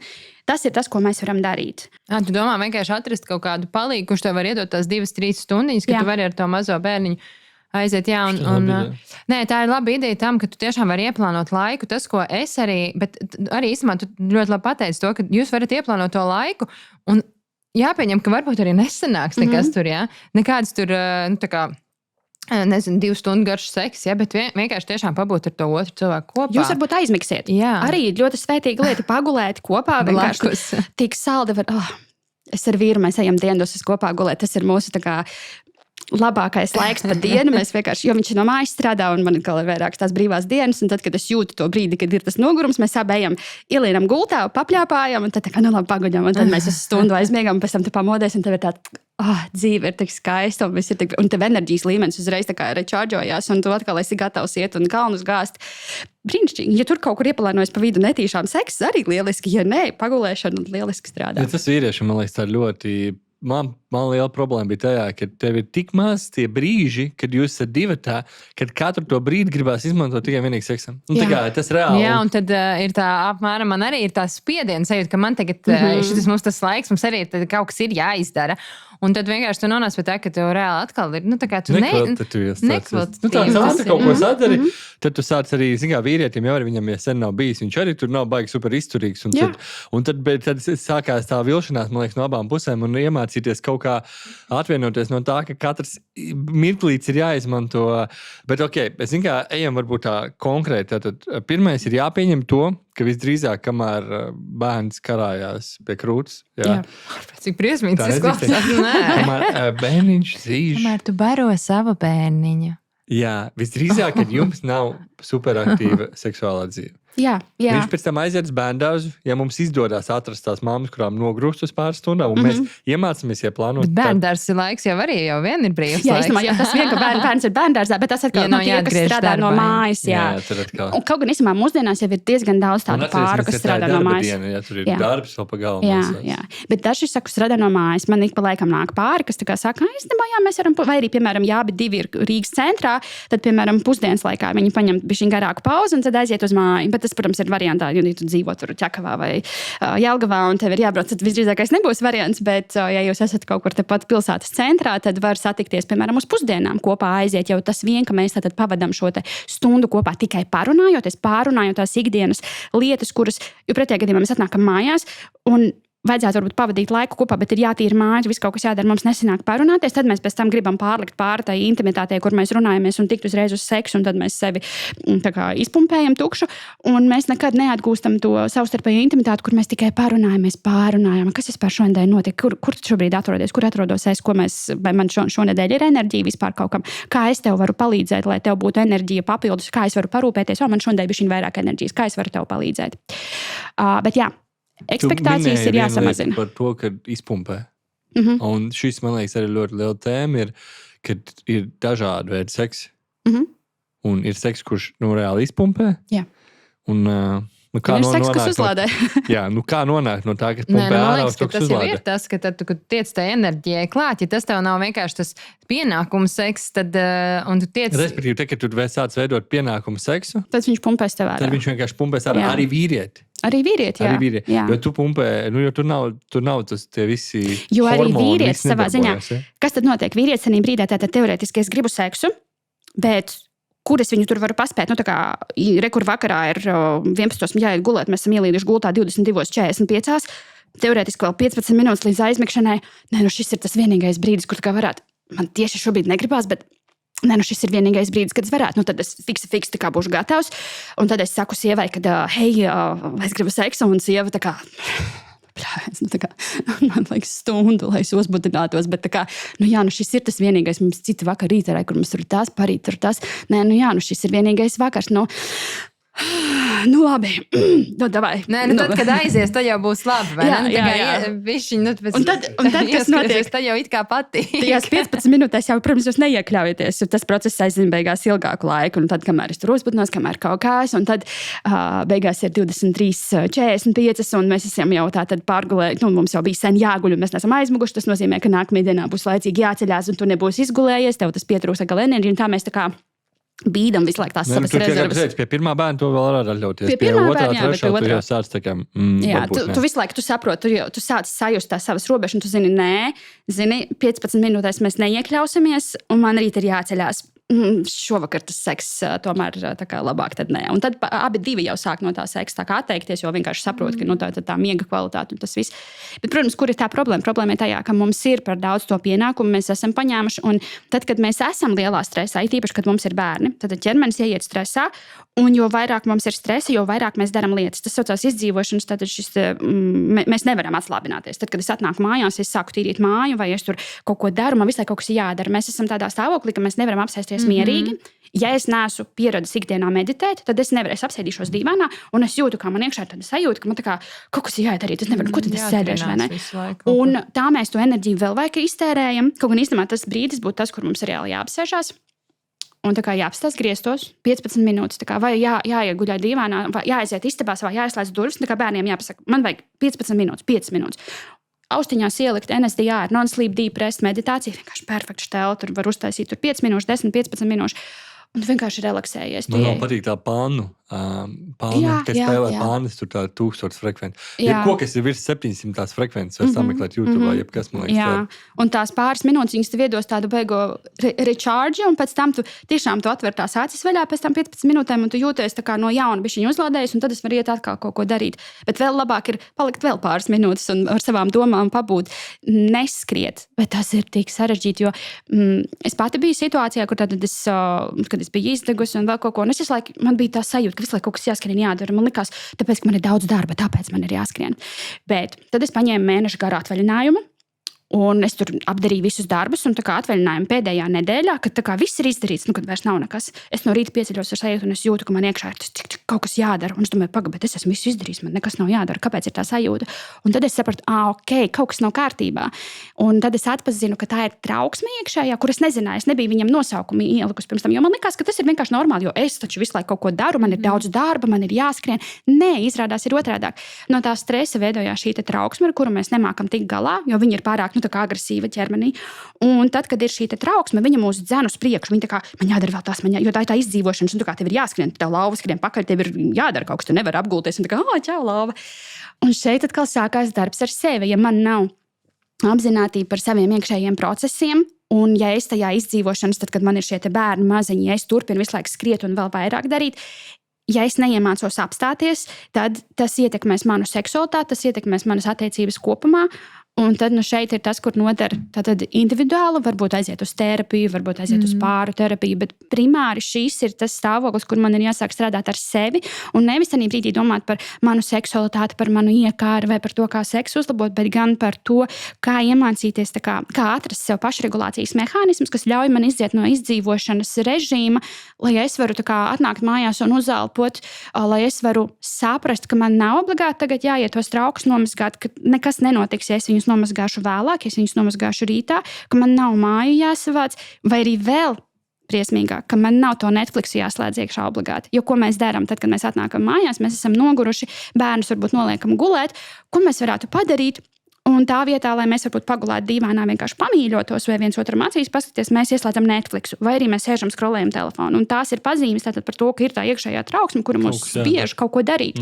Bet tad tu arī nonāca, man šeit tajā brīdī tu nonāc pie kaut kāda iekšējās tās sajūtas, kad nevis es nevaru atslābināties, un es nezinu, kā atslābināties un nonākt tajā iekāras stāvoklī, varbūt, kad es esmu gatava par kaut ko domāt, bet es gaidu, kad otrs tagad. Viņš man neuzbudina, ja? Tu neredzi tos apstākļus, tu nedari to, lai es gribētu. Un tas, man liekas, arī ir tāds, kur saturās dažreiz, ka mēs uzliekam to seksualitāti kā otru atbildību, ka viņš man neliek kaut kā justies, vai ne? Jā. Un es domāju, varbūt, piemēram, cik daudz vispār to mūsu kā pāra seksualitāti ietekmē tas, ka mēs arī kā individuāli varam paši ar sevi strādāt un cik daudz mums individuāli pašiem ar sevi būtu jāstrādā, lai mēs varētu kā pāris sanākt kopā, jo arī īstenībā seksā ir grūti. Īpaši atkal domājot par to, kas mums ir ieliks galvā, ka sieviete jau vienmēr grib, viņai jābūt seksīgai, viņa visu izbauda, ko tas vīrietis dara. Bet cik mums ir grūti vispār saprast, kas mums vispār pašām patīk. Un mums gribas, lai partneris mums to iedod, jo viņam taču ir jāzina, vai ne, kaut kā.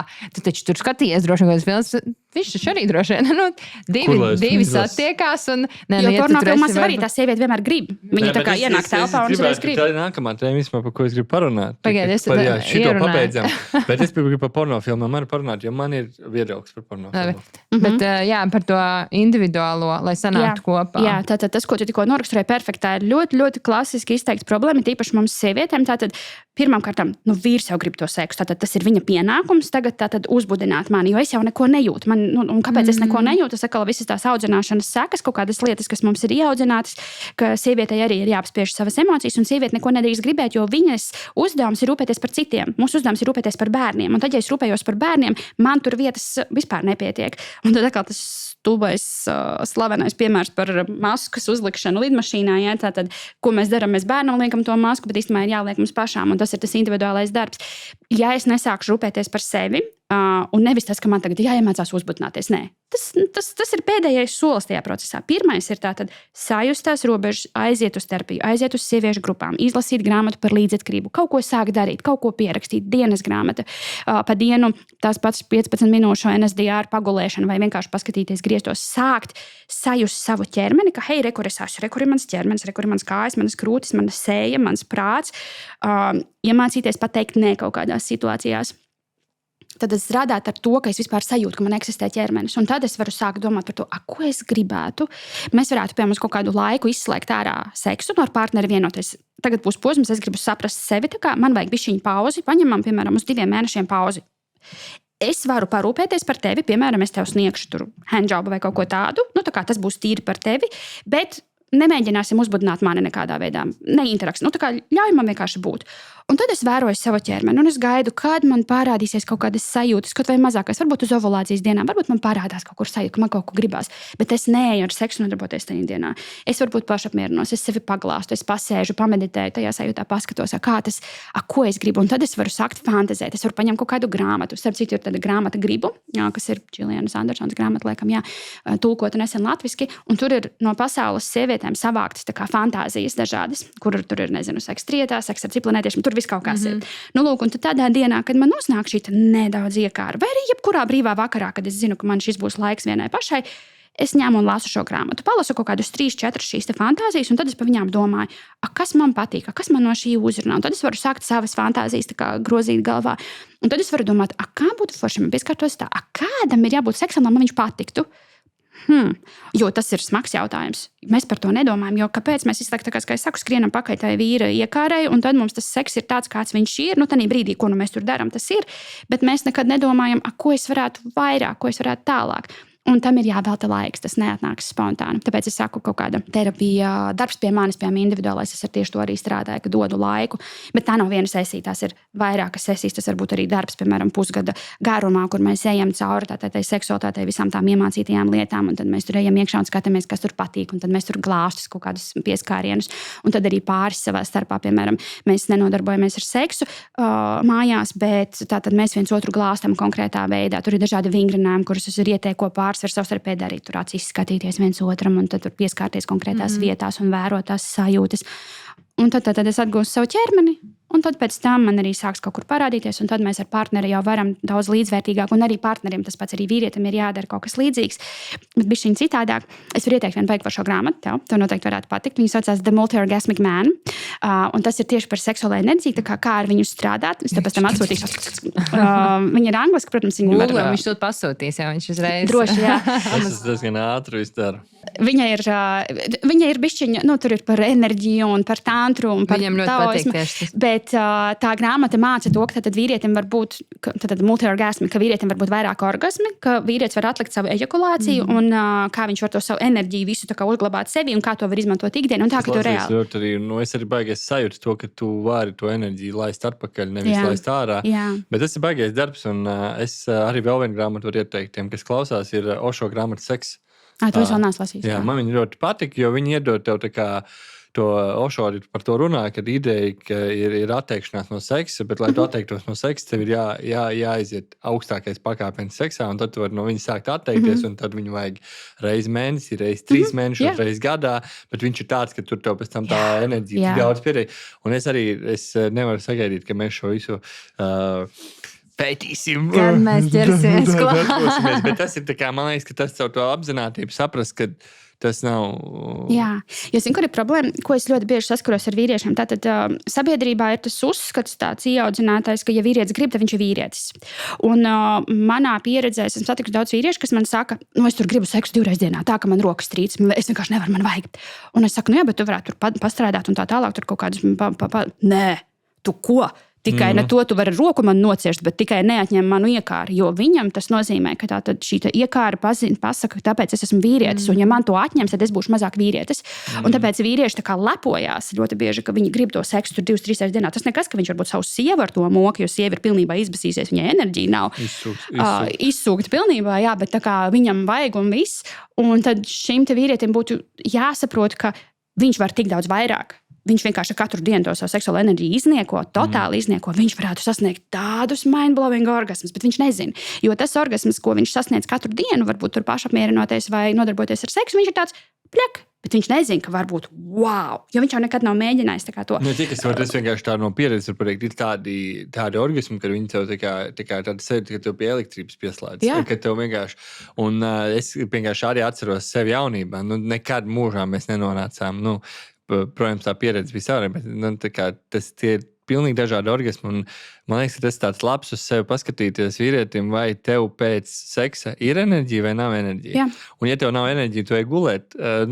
Tas nav, tas ir tā kā tu esi uz pirmā pakāpiena, teiksim, tajā seksa ēkā uzkāpšanas. Tu esi tikai tikko uzkāpis, varbūt pat neesi vēl uzkāpis uz pirmā pakāpiena, ka tur ir tik daudz, kur iet vienkārši. Jā, un māksla savā ziņā, tā kā piemēram orgasms būtu 10, bet māksla ir tik līdz 9 lēnā galā, un tad ļoti ilgi noturēties uz tā 9. Un piemēram sievietei, tas ir tā kā, tas ir tāds baigais treniņš. Vīrieši tas vienkārši nereāli, jo tāpēc, ka tev visu mūžu ir mācīts, ka jābeidz. 10 uzreiz, jo ātrāk, jo labāk. Jo ātrāk, jo labāk. Ja tu iešauj 10, ne jau ātrāk, tomēr izturībai ir kaut kāda Pašapmierinoties, tas mērķis ir, jo vīrieši, kad sāk pašapmierināties pusauģu vecumā, un pusauģu vecumā viņi to dara, labi, daži agrāk tas ir, bet tātad pašapmierināšanās ir arī pašregulācijas mehānisms, tā kā vienīgais, kas tajā brīdī ir atļauts, un šī iekāra, kas parādās tajos 11 gados, viņa ir tik milzīga, viņa ir tik, tā kā spēcīga, viņa tā kā triggerē ķermeni, un man pēc iespējas ātrāk gribās no viņas tikt vaļā.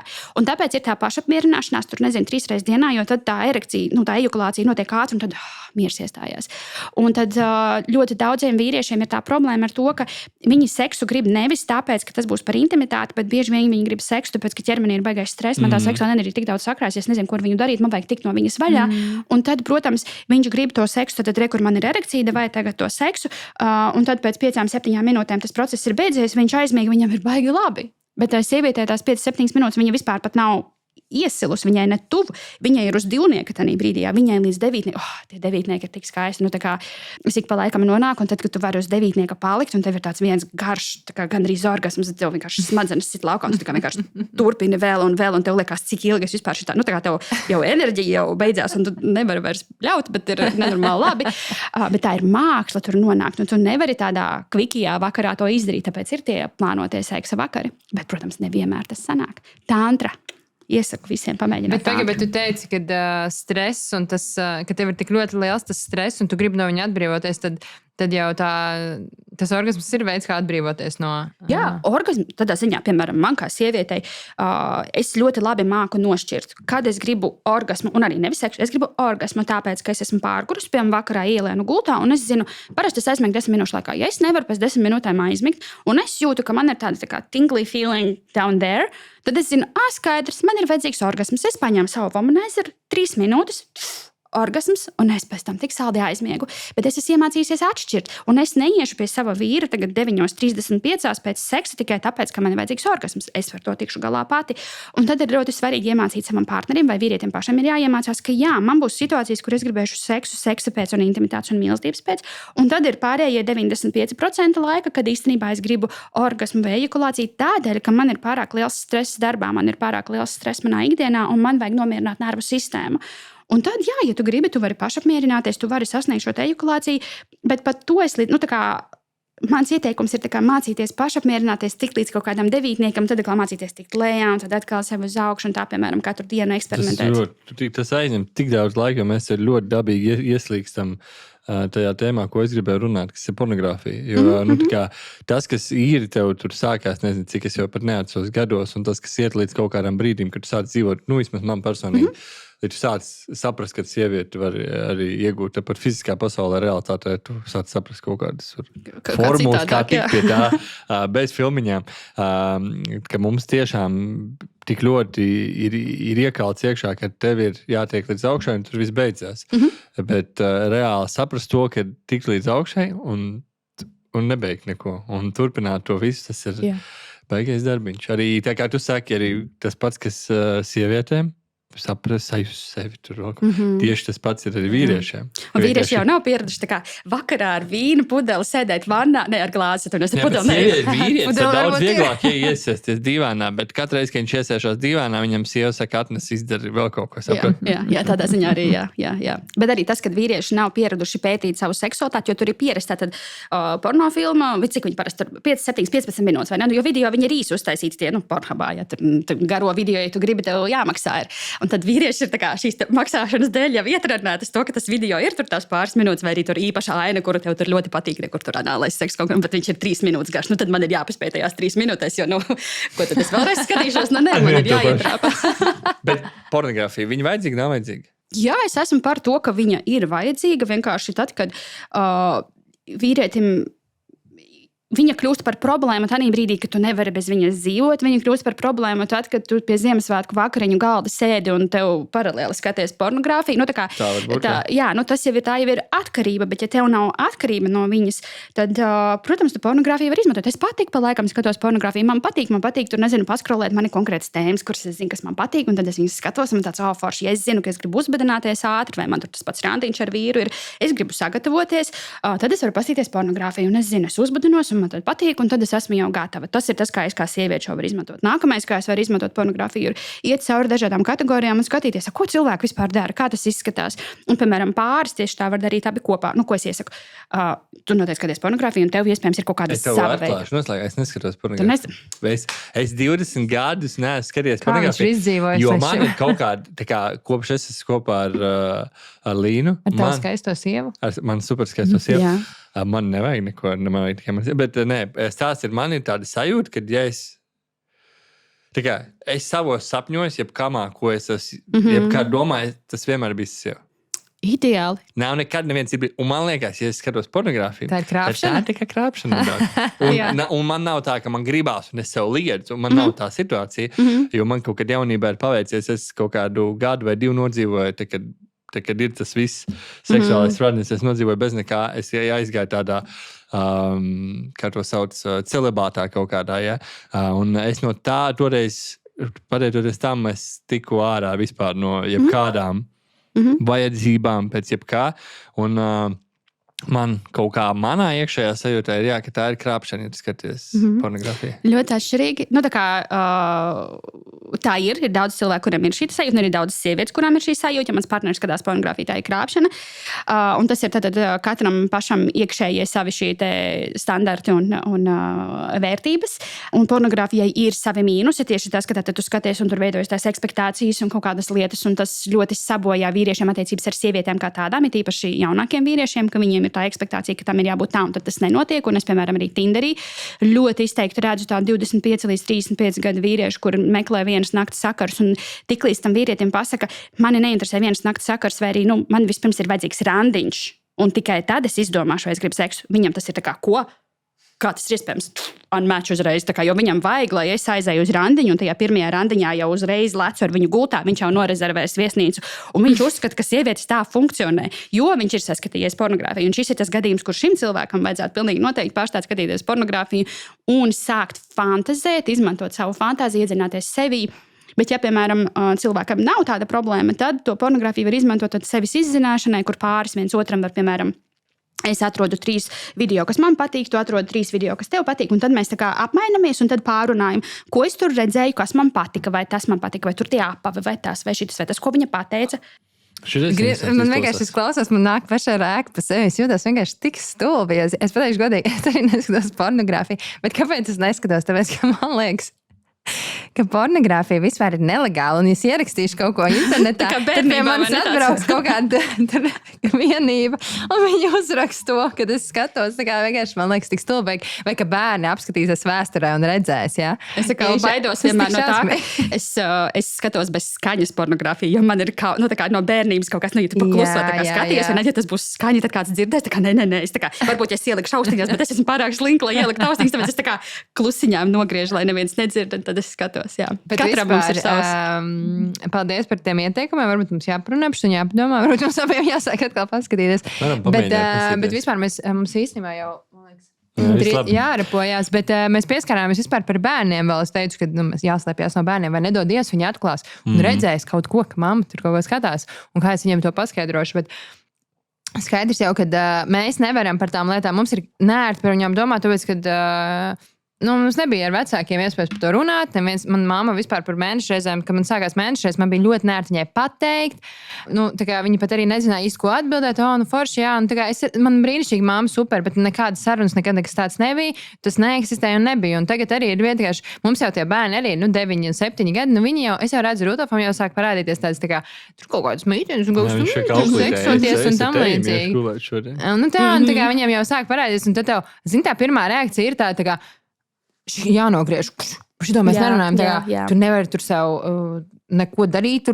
Es saprotu, cik tas ir muļķīgi un stulbi, un es taču negribu neko tādu iedot. Bet kurš ir tas brīdis, kad mēs varam, labi, saprotu, tur maza meitenīte dušā, vai arī puisīts, viņi spēlēs ar dušu, un viņiem patīk tā sajūta, tas ir fine, ja? Mēs nesitam par rokām neko tādu. Bet tā, ka reāli, kurš ir tas brīdis, lai mēs varētu sākt ar saviem bērniem kā par to runāt, jo mēs saprotam, ka tā ir tā sabiedrība, kurai ir jāaug. Un lai viņi izaug veselīgi, lai viņi var to nodot. Es tā ļoti precīzi par tiem vecumiem nevaru atbildēt, bet es varu pēc tam jums atsūtīt failu, ko es kaut kad iepriekš sagatavoju, kur bija World Health Organization, Pasaules veselības organizācijas guidelines, vadlīnijas par to, kā ar bērnu runāt par seksualitāti un par seksu. Un tur bija tātad ļoti skaidri pateikts, ka tur, tad, kad bērniņš ir maziņš, tad pirmā lieta, ko tu sāc bērnam mācīt, ka vispār viņam ir ķermenis, ka viņam ir krūtis, ka tev ir loceklis, tev ir vulva, tev ir klitors, tev ir māksls. Mēs saucam to tādos vārdos, nevis pincītis vai čūriņa vai vēl nezinu kas, bet mēs nosaucam precīzos vārdos, lai bērnam jau veidojās sajūta, ka tas nav kaut kas, par ko mēs kaunamies, ka tas ir pilnīgi normāli, ka man ir šis ķermeņa sastāvdaļas. Tad mēs mācām bērnam viņa autonomiju, to, ka viņš drīkst teikt nē, viņam jau parasti ir tas viens vecums, bet arī, ka viņa, ka varbūt es pajautāju, pirms es pieskaros viņa ķermenim, vai ka viņam ir tiesības pateikt nē, vai, piemēram, manam dēlam tagad ir 11 gadi, un tad es piefiksēju, ka viņš tā kā sāk izvairīties no kailuma manā klātbūtnē, ja pirms tam viņam nebija problēma, ka es esmu kaila, tad tagad viņš gribējās arī parādīt mums tieši Rudolfam, viņš grib nākt un tad vienā brīdī viņš pats noslēdzās. Viņam viss, tas ir tā kā dienas jautājums. Vienu dienu viņš vēl atnāk, un nākamajā dienā pēkšņi viņam viss kaut kas ir. Un tas ir viņa paša iekšējā šī sajūta. Un mēs kā vecāki vienkārši arī sekojam līdzi. Un no otras puses man kā mammai, jeb kā cilvēkam, ir tiesības steigāt pa māju kailai kaut kādā ziņā. Jo tāpēc, ka man kailums nav problēma, varbūt es esmu tā kā nudists. Un tad mēs, ja ģimenē visiem ir pieņemts, ka mēs esam, tā teikt, nudisti un pa māju steigājam kaili, viss ir ok. Bet, protams, mēs sekojam līdzi bērniem, viņa sajūtām, kā viņš sajūtās. Un tā kā, ja bērns sāk izrādīt to, ka viņam kaut kas nepatīk, tad uz kaut kādu brīdi mēs to varam pārtraukt vai pārunāt. Kāpēc tā ir? Kas tagad notika? Par ko ir tā sajūta? Jo bērniem 11 gadu vecumā viņiem sāk parādīties tās seksuālās sajūtas, viņiem sāk arī jukt tātad, kas tagad ir tas, kas ir šitais. Un tad kā bērns var tā kā netīšām sākt seksualizēt savu māmu, kas ir pilnīgi normāla lieta. Un tā kā, tur mums visiem ir tāds mīklis tanī visā. Tad, kad bērnam ir kaut kādi šie 11 gadi, visiem ir mīklis. Vecāki pēkšņi nesaprot, ko darīt, un bērni arī nesaprot. Un mums ir tas jānormalizē, mums ir jārunā ar bērniem, jāpārunā, jāskatās, cik viņiem ir reizēm varbūt ir foršāk, ka tas bērns var parunāt ar kādu citu cilvēku. Tā kā pastīties, vai mums gan Latvijā nav tādi īsti eksperti, pie kuriem tu savu bērnu var aizsūtīt parunāt, bet varbūt viņam ir forša krustmāte vai kāds, kur viņš var aiziet un uzdot jautājumus, jo pie māmas viņš nevienmēr atnāks. Bet tas, kas visus vecākus interesē, ir tātad, es nevaru nodarboties ar seksu, jo bērns ir mājā. Un ļoti bieži to man saka manas sekotājas un klientes, kurām tātad pašām ir tāda trauma par to, ka mamma ir bijusi ļoti seksuāla, piemēram. Un tad viņa visu laiku ir mainījusi partnerus, viņa ir bijusi ļoti skaļa, aiz sienas varēja visu dzirdēt. Un tad viņa šīm te sievietēm, īpaši sievietēm, viņām ir izveidojusies šī sajūta, to, ka seksualitāte kaut kādā ziņā ir slikta. Bet īstenībā problēma ir bijusi tajā mammā, jo mamma ir bijusi nekonsekventa, uz mammu nevarēja paļauties, mamma bija pa gaisu, viņa vienkārši mamma bija neadekvāta. Bet tas, kas notika, tātad man sajaucās kopā viņas personība un visas tās lietas ar šo skaļo viņas seksuālo uzvedību, un tāpēc man pieaugušā vecumā ir sajūta, ka seksualitāti vispār izrādīt nedrīkst, un es arī mājās nedrīkst nodarboties ar seksu, jo mans bērns dzirdēs, un viņam būs tāda pati trauma kā man. Bet īstenībā es jau kā mamma esmu baigi foršā. Es esmu fantastiska mamma, un manam bērnam nav trauma, un ja es nodarbošos ar seksu, manam bērnam nebūs šī pati trauma. Viņš visdrīzākais izaugs ar sajūtu, maniem vecākiem ir seks. Jā, varbūt man tur baigi nepatīk tas, jā. Bet viņiem ir seks, un tad pēc tam pieaugušā vecumā viņš zinās, tas ir normāli, ka arī man ir seks.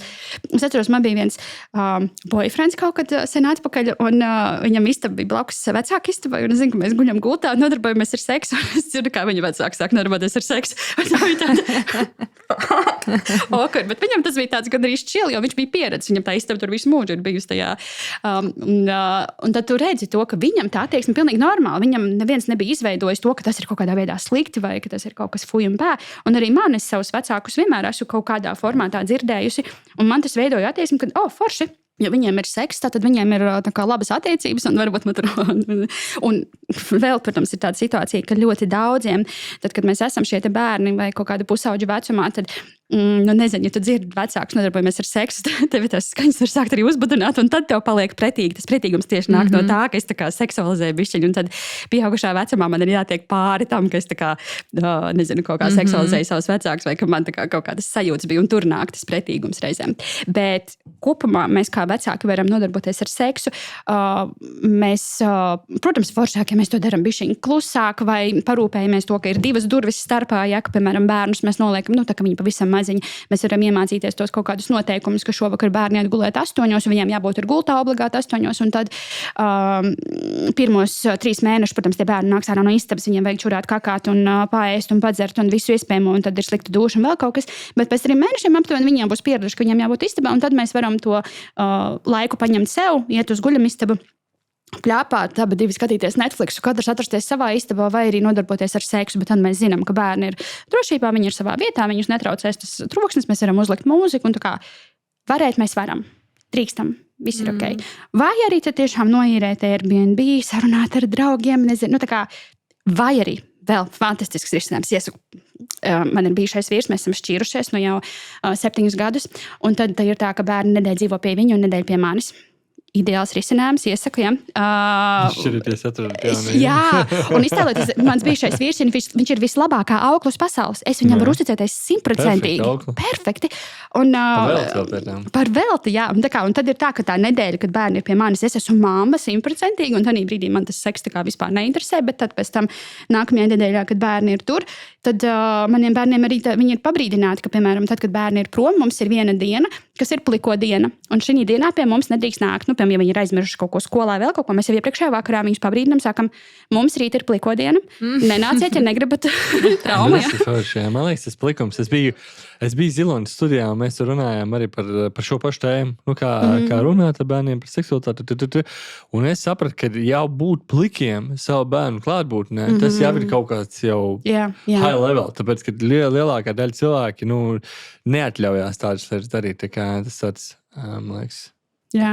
Ir vērts ielīst savā galvā, tajā brīdī, kas ir tas par sajūtām, ko es sajūtu, jo es sajūtu kaunu, un viņš kaut kur šitien ir, un ir vērts tajā kaunā bišķiņ pasēdēt, sajust, tad psiholoģiski tāda metoda.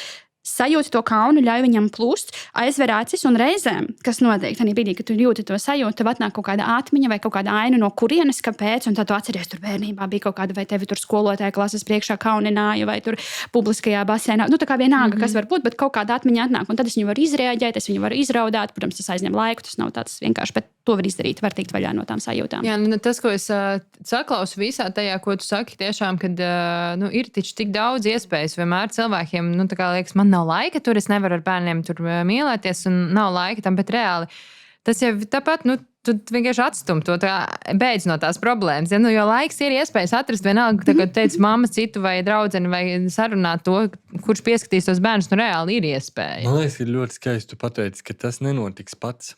Man liekas, ka tas ir tas, kas daudz vecākiem ir jāsaprot, kad ir viens variants, tu vari aizbēgt no tā realitātes un iet meklēt savu mīļāko, mīļoto vai meklēt jaunas attiecības. Vai šķirties.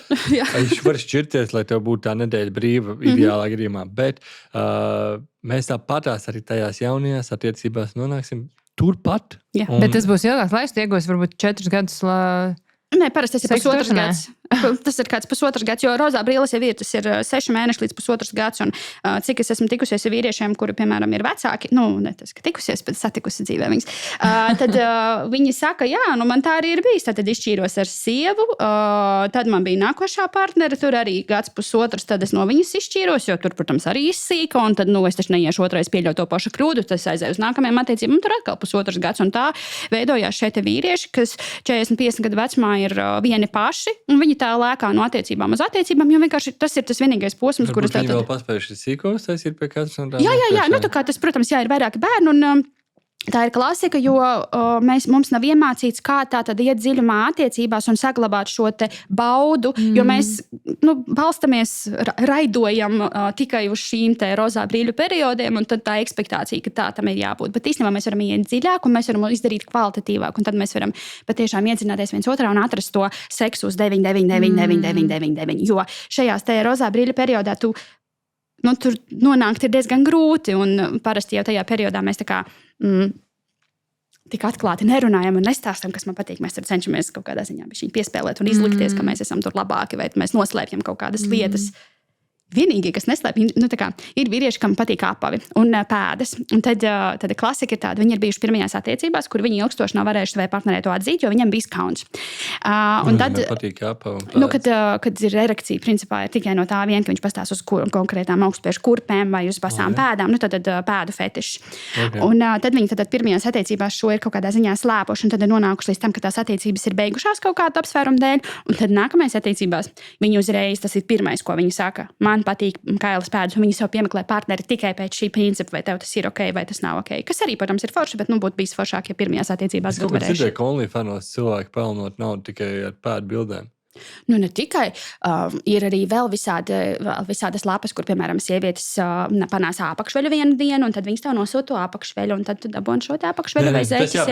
Man liekas, toreiz dīvaini, kā tev vienkārši tu maksā par pēdu bildēm. Jā, par pēdu bildēm, par zeķiem. Nē, es domāju, ka šitā apakšā tur ir baigā pasaule tajā visā. Man arī īsmē ieiet seksistā veikalā. Es vienkārši skatos uz tām sienām, un man liekas, wow, vienkārši cilvēki kaut ko tādu izmanto. Tur vienkārši un es saprotu, ka tur ir vienkārši ļoti dziļi jau iekšā. Tur var rakties un meklēt. Es nezinu, tur man varbūt cita filozofija par to visu, bet jo man tagad ir vienkārši aktuāli ar savu vīru visu sakārtot, lai mums ir viss forši. Bet tas, ko es vienkārši arī gribu pateikt tiešām tiem cilvēkiem, kas varbūt domā, ka man ar sievu viss tur ir slikti vai man ar vīru viss slikti jāšķirās un jāmeklē tālāk. Īstenībā tas, ko tu vari iegūt, ja tu ieguldies sevi un savā partneri, un tiešām, ja arī viņš grib ieguldīties un meklēt risinājumu, ir vienkārši super jaunas virsotnes, kurās tu vari piedzīvot tik daudz ko ritīgi labāk un vienkārši neekspektēt, ka tas, kā bija pirms tam, ka tas ir augstākais, kur tu vari tikt. Un tu reāli tik daudz, ko tu vari iemācīties, izzinot sevi un atdodoties, uzticoties tam partnerim. Un vienkārši man liekas, ka tas ir tas virziens, bet varbūt tāpēc, ka mēs tādi ģimeniski mēs laikam kaut kā esam sajutuši to, ka mēs gribam tomēr iet te dziļumā, nevis meklēt kaut kādu vieglu risinājumu, jo priekš manis zina, varbūt pēc 5 gadiem mēs runāsim vienīgi par citu seksualitātes virzienu. Elīna, palīdz mums atrast tagad. Sasniedzām 9, un mums vajag teikt kaut kur citur interesantu meklēt. Kas mēs ar tevi kaut kad nesen runājām, jo tas bija noslēdzošo tēmu, tad ko tu gribi? Mums kaut kā vīrieti, man liekas, es tagad kā vīriešu vārdā runāju, viņi līdz galam nesaprot krāpšanas saks. Viņi nesaprot, kad viņi aizejot un atrisinot savu tā brīžu kaut kādu stresa kamolu, vai whatever it is, ka viņi pilnībā sačakarē attiecības ar savu sievu.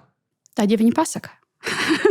Nē, pat ja viņi nepasaka kaut kādā šī te līmenī, Kurš vīrietis? Ir vīrieši, kas var noturēt sevī to, un viņam tas varbūt pat iedos seksuālu enerģiju vai kaut kādu vēlmi kaut ko risināt. Vai, tur ir tas situācijas varbūt ļoti, ļoti dažādas. Un īstenībā baigi foršā grāmata ir Esterai Perelai par krāpšanu. Neatceros, Kā pareizi krāpt? Aptuveni, jā. State of Affairs.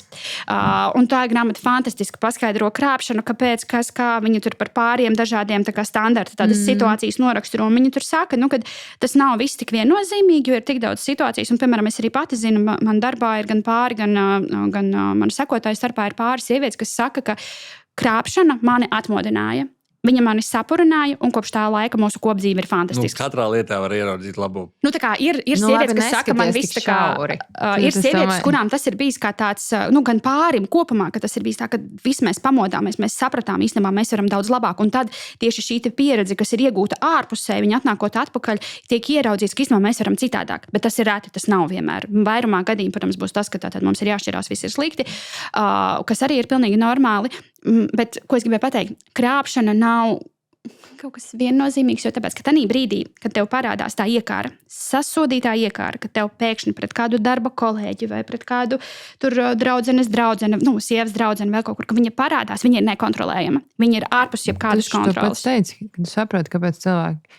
Kāpēc vīrieši tā dara? Jo tā enerģija un tas dzīvnieciskums tik milzīgs. Jā, viņi ir tas ir kā kriptonīts. Absolūts kriptonīts. Tev nav pilnīgi nekādas varas un kontrolas. Tu vari domāt, tu vari gribēt, bet tev pēkšņi pārņem. Es pat esmu piedzīvojis to vairākas reizes. Šis ir tas apsvērums, kāpēc es pat esmu atvērtās attiecībās, jo es zinu, kā tas notiek, kad tu pēkšņi ieraugi kādu un tev pilnīgi aiziet. Viss šrejā, tu nespēj par to cilvēku nedomāt. Tu dienu un nakti apsēsts ar šo cilvēku un tev gribās kaut atrasties tā cilvēka klātbūtnē, un tad sanāk, ka tev ir turēties pretī kaut kādai milzīgai atkarībai. Ir ļoti, ļoti grūti to izdarīt. Tīpaši tad, ja tev mājās tajā brīdī ir kaut kāds tur, roki, viss nav perfektā kārtībā. Un līdz ar to es varu saprast cilvēkus, kas reizēm pieņem šo lēmumu, un tīpaši sievietes, kas krāpja, viņas ļoti bieži ir bijušas tur, 10-15 gadu ļoti nelaimīgā laulībā, kur seks ir bijis nekāds, un tas vīrs vēl ir bijis tāds, kurš viņu pazemo kaut kādā veidā, vai tur viņu apvaino, un tad tajā brīdī viņa pēkšņi iemīlās, un tur tā iekāra parādās. Un tas viss var būt arī citādāk nekā tikai tāds klasisks kaut kāda situācija. Tāpēc nav viennozīmīgi. Un es labprāt strādāju ar klientiem, kas nāk pie manis, kas stāsta, un es viņus pieņemu un kaut kādā ziņā normalizēju, ka tā ir, un tad tagad tālāk skatāmies, ko mēs darām, izejot no šīs situācijas. Es tev pretīm teiktu, ka ir iespēja to kontrolēt, bet tas ir katra, man liekas, cilvēka. Katra varbūt kapacitāte. Es neesmu satīcis to trakāko variantu. Tas ir jautājums par kapacitāti tajā brīdī, cik tu esi noguris vai cik tava kapacitāte ir būt apzinātam, jo, piemēram, var salīdzināt emocionālā ēšana, piemēram. Es zinu, ko tas nozīmē emocionāla ēšana, ka tu vienkārši tev ir tāds tukšums iekšā, un tu esi tikā paēdis tikko, bet tev vienkārši prasās ēst, un tu nevari apstāties, kas tu bļāvies, un es tikko paēdu, nafīgi man tas ir vajadzīgs. Bet tu turpini, un tajā brīdī tu nekontrolē sevi, un tas atkal ir par apzinātību, bet par kapacitāti, jo tagad, piemēram, pēdējos mēnešus es iemācījusies par savu kapacitāti vairāk, es atpūšos, un tad, kad es esmu atpūtusies, tad pēkšņi es varu pieņemt citus lēmumus, un es vairs nepārādos. Un tāds, ok, izrādās ir arī izvēle nepārēsties tad, ja es neesmu pārgurusi, bet ja es esmu pārgurusi, tad es pieņemšu lēmumus, kas būs neveselīgi man un manām attiecībām. Tāpēc darbs ar sevi, individuālais darbs, atpūta. Sevi. Labi, nobeigsim ar to, kas mums kā sabiedrībai būtu jādara vai jāmaina vai jāuzlabo, lai mēs noturētos tajā devītniekā. Un dzīvot tajā devītniekā, un mums būtu enerģiskas un uzlādējošas seksuālas pieredzes visu laiku no rīta līdz vakaram. Ne no rīta līdz vakaram. Būtu brīnišķīgi, vai ne? Jā. Kas mums ir jāmaina kā sabiedrībai, ko jādara savādāk? Seksuāla izglītība.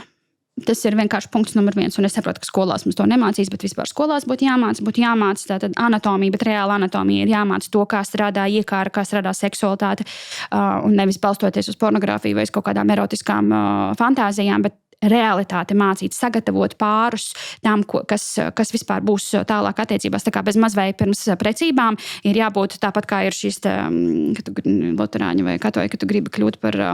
ka tev ir tās mācības obligātās, tad būtu jābūt tādām, valsts nodrošinātām obligātām mācībām par seksualitāti un iekāri. Tas tāds kurs? Man ir kurs. Tu to var iemācīties. Jā, man ir tieši kurs par to, lai tā kā pāris viņi var nostīties, un tad viņi viens otru izprot. Bet jauniešiem tieši, ne? To kursu var arī jaunieši, ja tur tā kā tas... Bet jā, būtu jābūt kaut kam, kas jauniešiem māca, kā tas viss strādā, lai nav tās muļķīgās ekspektācijas par to, ka tur mani vairs nemīl, tāpēc, ka tur tas un tas. Un tad mums visiem būtu jāmācās apzinātība, meditācija, jogošana, darbs ar sevi, terapija, tantra, somatiskais darbs, īstenībā viss, kas ir ķermeniskais darbs ar sevi. Un tad mūsu dzīvē ļoti daudz, kas atrisināsies, mūsu ikdiena paliks brīnišķīgāka, un tad arī parādīsies vieta seksualitātei un devītniekam un visam pārējiem. Un jā, tā eksperimentēšana ar sevi, jānoņem viss tās kauna sajūtas nost, tāds darbs. Tas ir liels darbs droši vien. Tā kā es domāju, ka tas ir liels darbs, bet tas ir vienkārši jādara. Jā, ja tu negribi. Pats nenotiks, jā. Jā, pats nenotiks. Pats tu vienkārši dzīvos tajā pašā Zini kā, ja tu visu laiku atopies gadu pēc gada pie sajūtas, ka nekas nemainās un visu laiku ir viens un tas pats un kaut kas jādara, bet tik un tā nekas nenotiek, tas nozīmē, ka kaut kas ir jādara. Tev ir jāiet pie coacha, piemēram, ir jāiet uz to terapiju, ir jāiet kaut kur tu redzi, ka kaut kas mainīs manas tās limitējošās pārliecības, strādās ar manu mindsetu, vai tas ir saistīts ar naudas kaut kādām lietām, vai tas ir saistīts ar seksualitāti, vai tas ir saistīts ar manu robežu noteikšanu, jebkura šī tēma ir aktuāla, un tu vienkārši jāiet pie atroda speciālistu, kur iegooglē, bet ieraksti Instagramā, money mindset coach, atrodu, aizēju uz pāris sesijām un risini to. Man liekas, ka tagad arī tik daudz ļoti foršas tulkotas grāmatas latviešu valodā sāk parādīties, ko arī vienkārši var lasīt, ja negribās iet tur un tik tam pirmajai sajūtai pāri, ka ar mani nav kaut kas kārtībā, bet īstenībā iegūt vienkārši tāds atbildes un izzināt to savu ķermeni. Ejiet, izglītojieties, draugi. Jo viss var būt labāk. Un saprotat, ka tas, kur jūs šobrīd esat savā seksuālajā pasaulē, tas ir tikai sākums. Un var vēl daudz kur nonākt. Un man ir prieks, ka mana sieva piekrīt doties šajā brīnišķīgajā ceļojumā. Nevar sagaidīt, kad mums ir pauks. Man jau ir tāds, tur jau saraksts jau ar lietām, kur mēs, kur mēs. Bet paldies tev liels, ka tu atnāci pie mums un pastāstīji to. Man liekas, ka tu bija diezgan daudz noderīgas informācijas.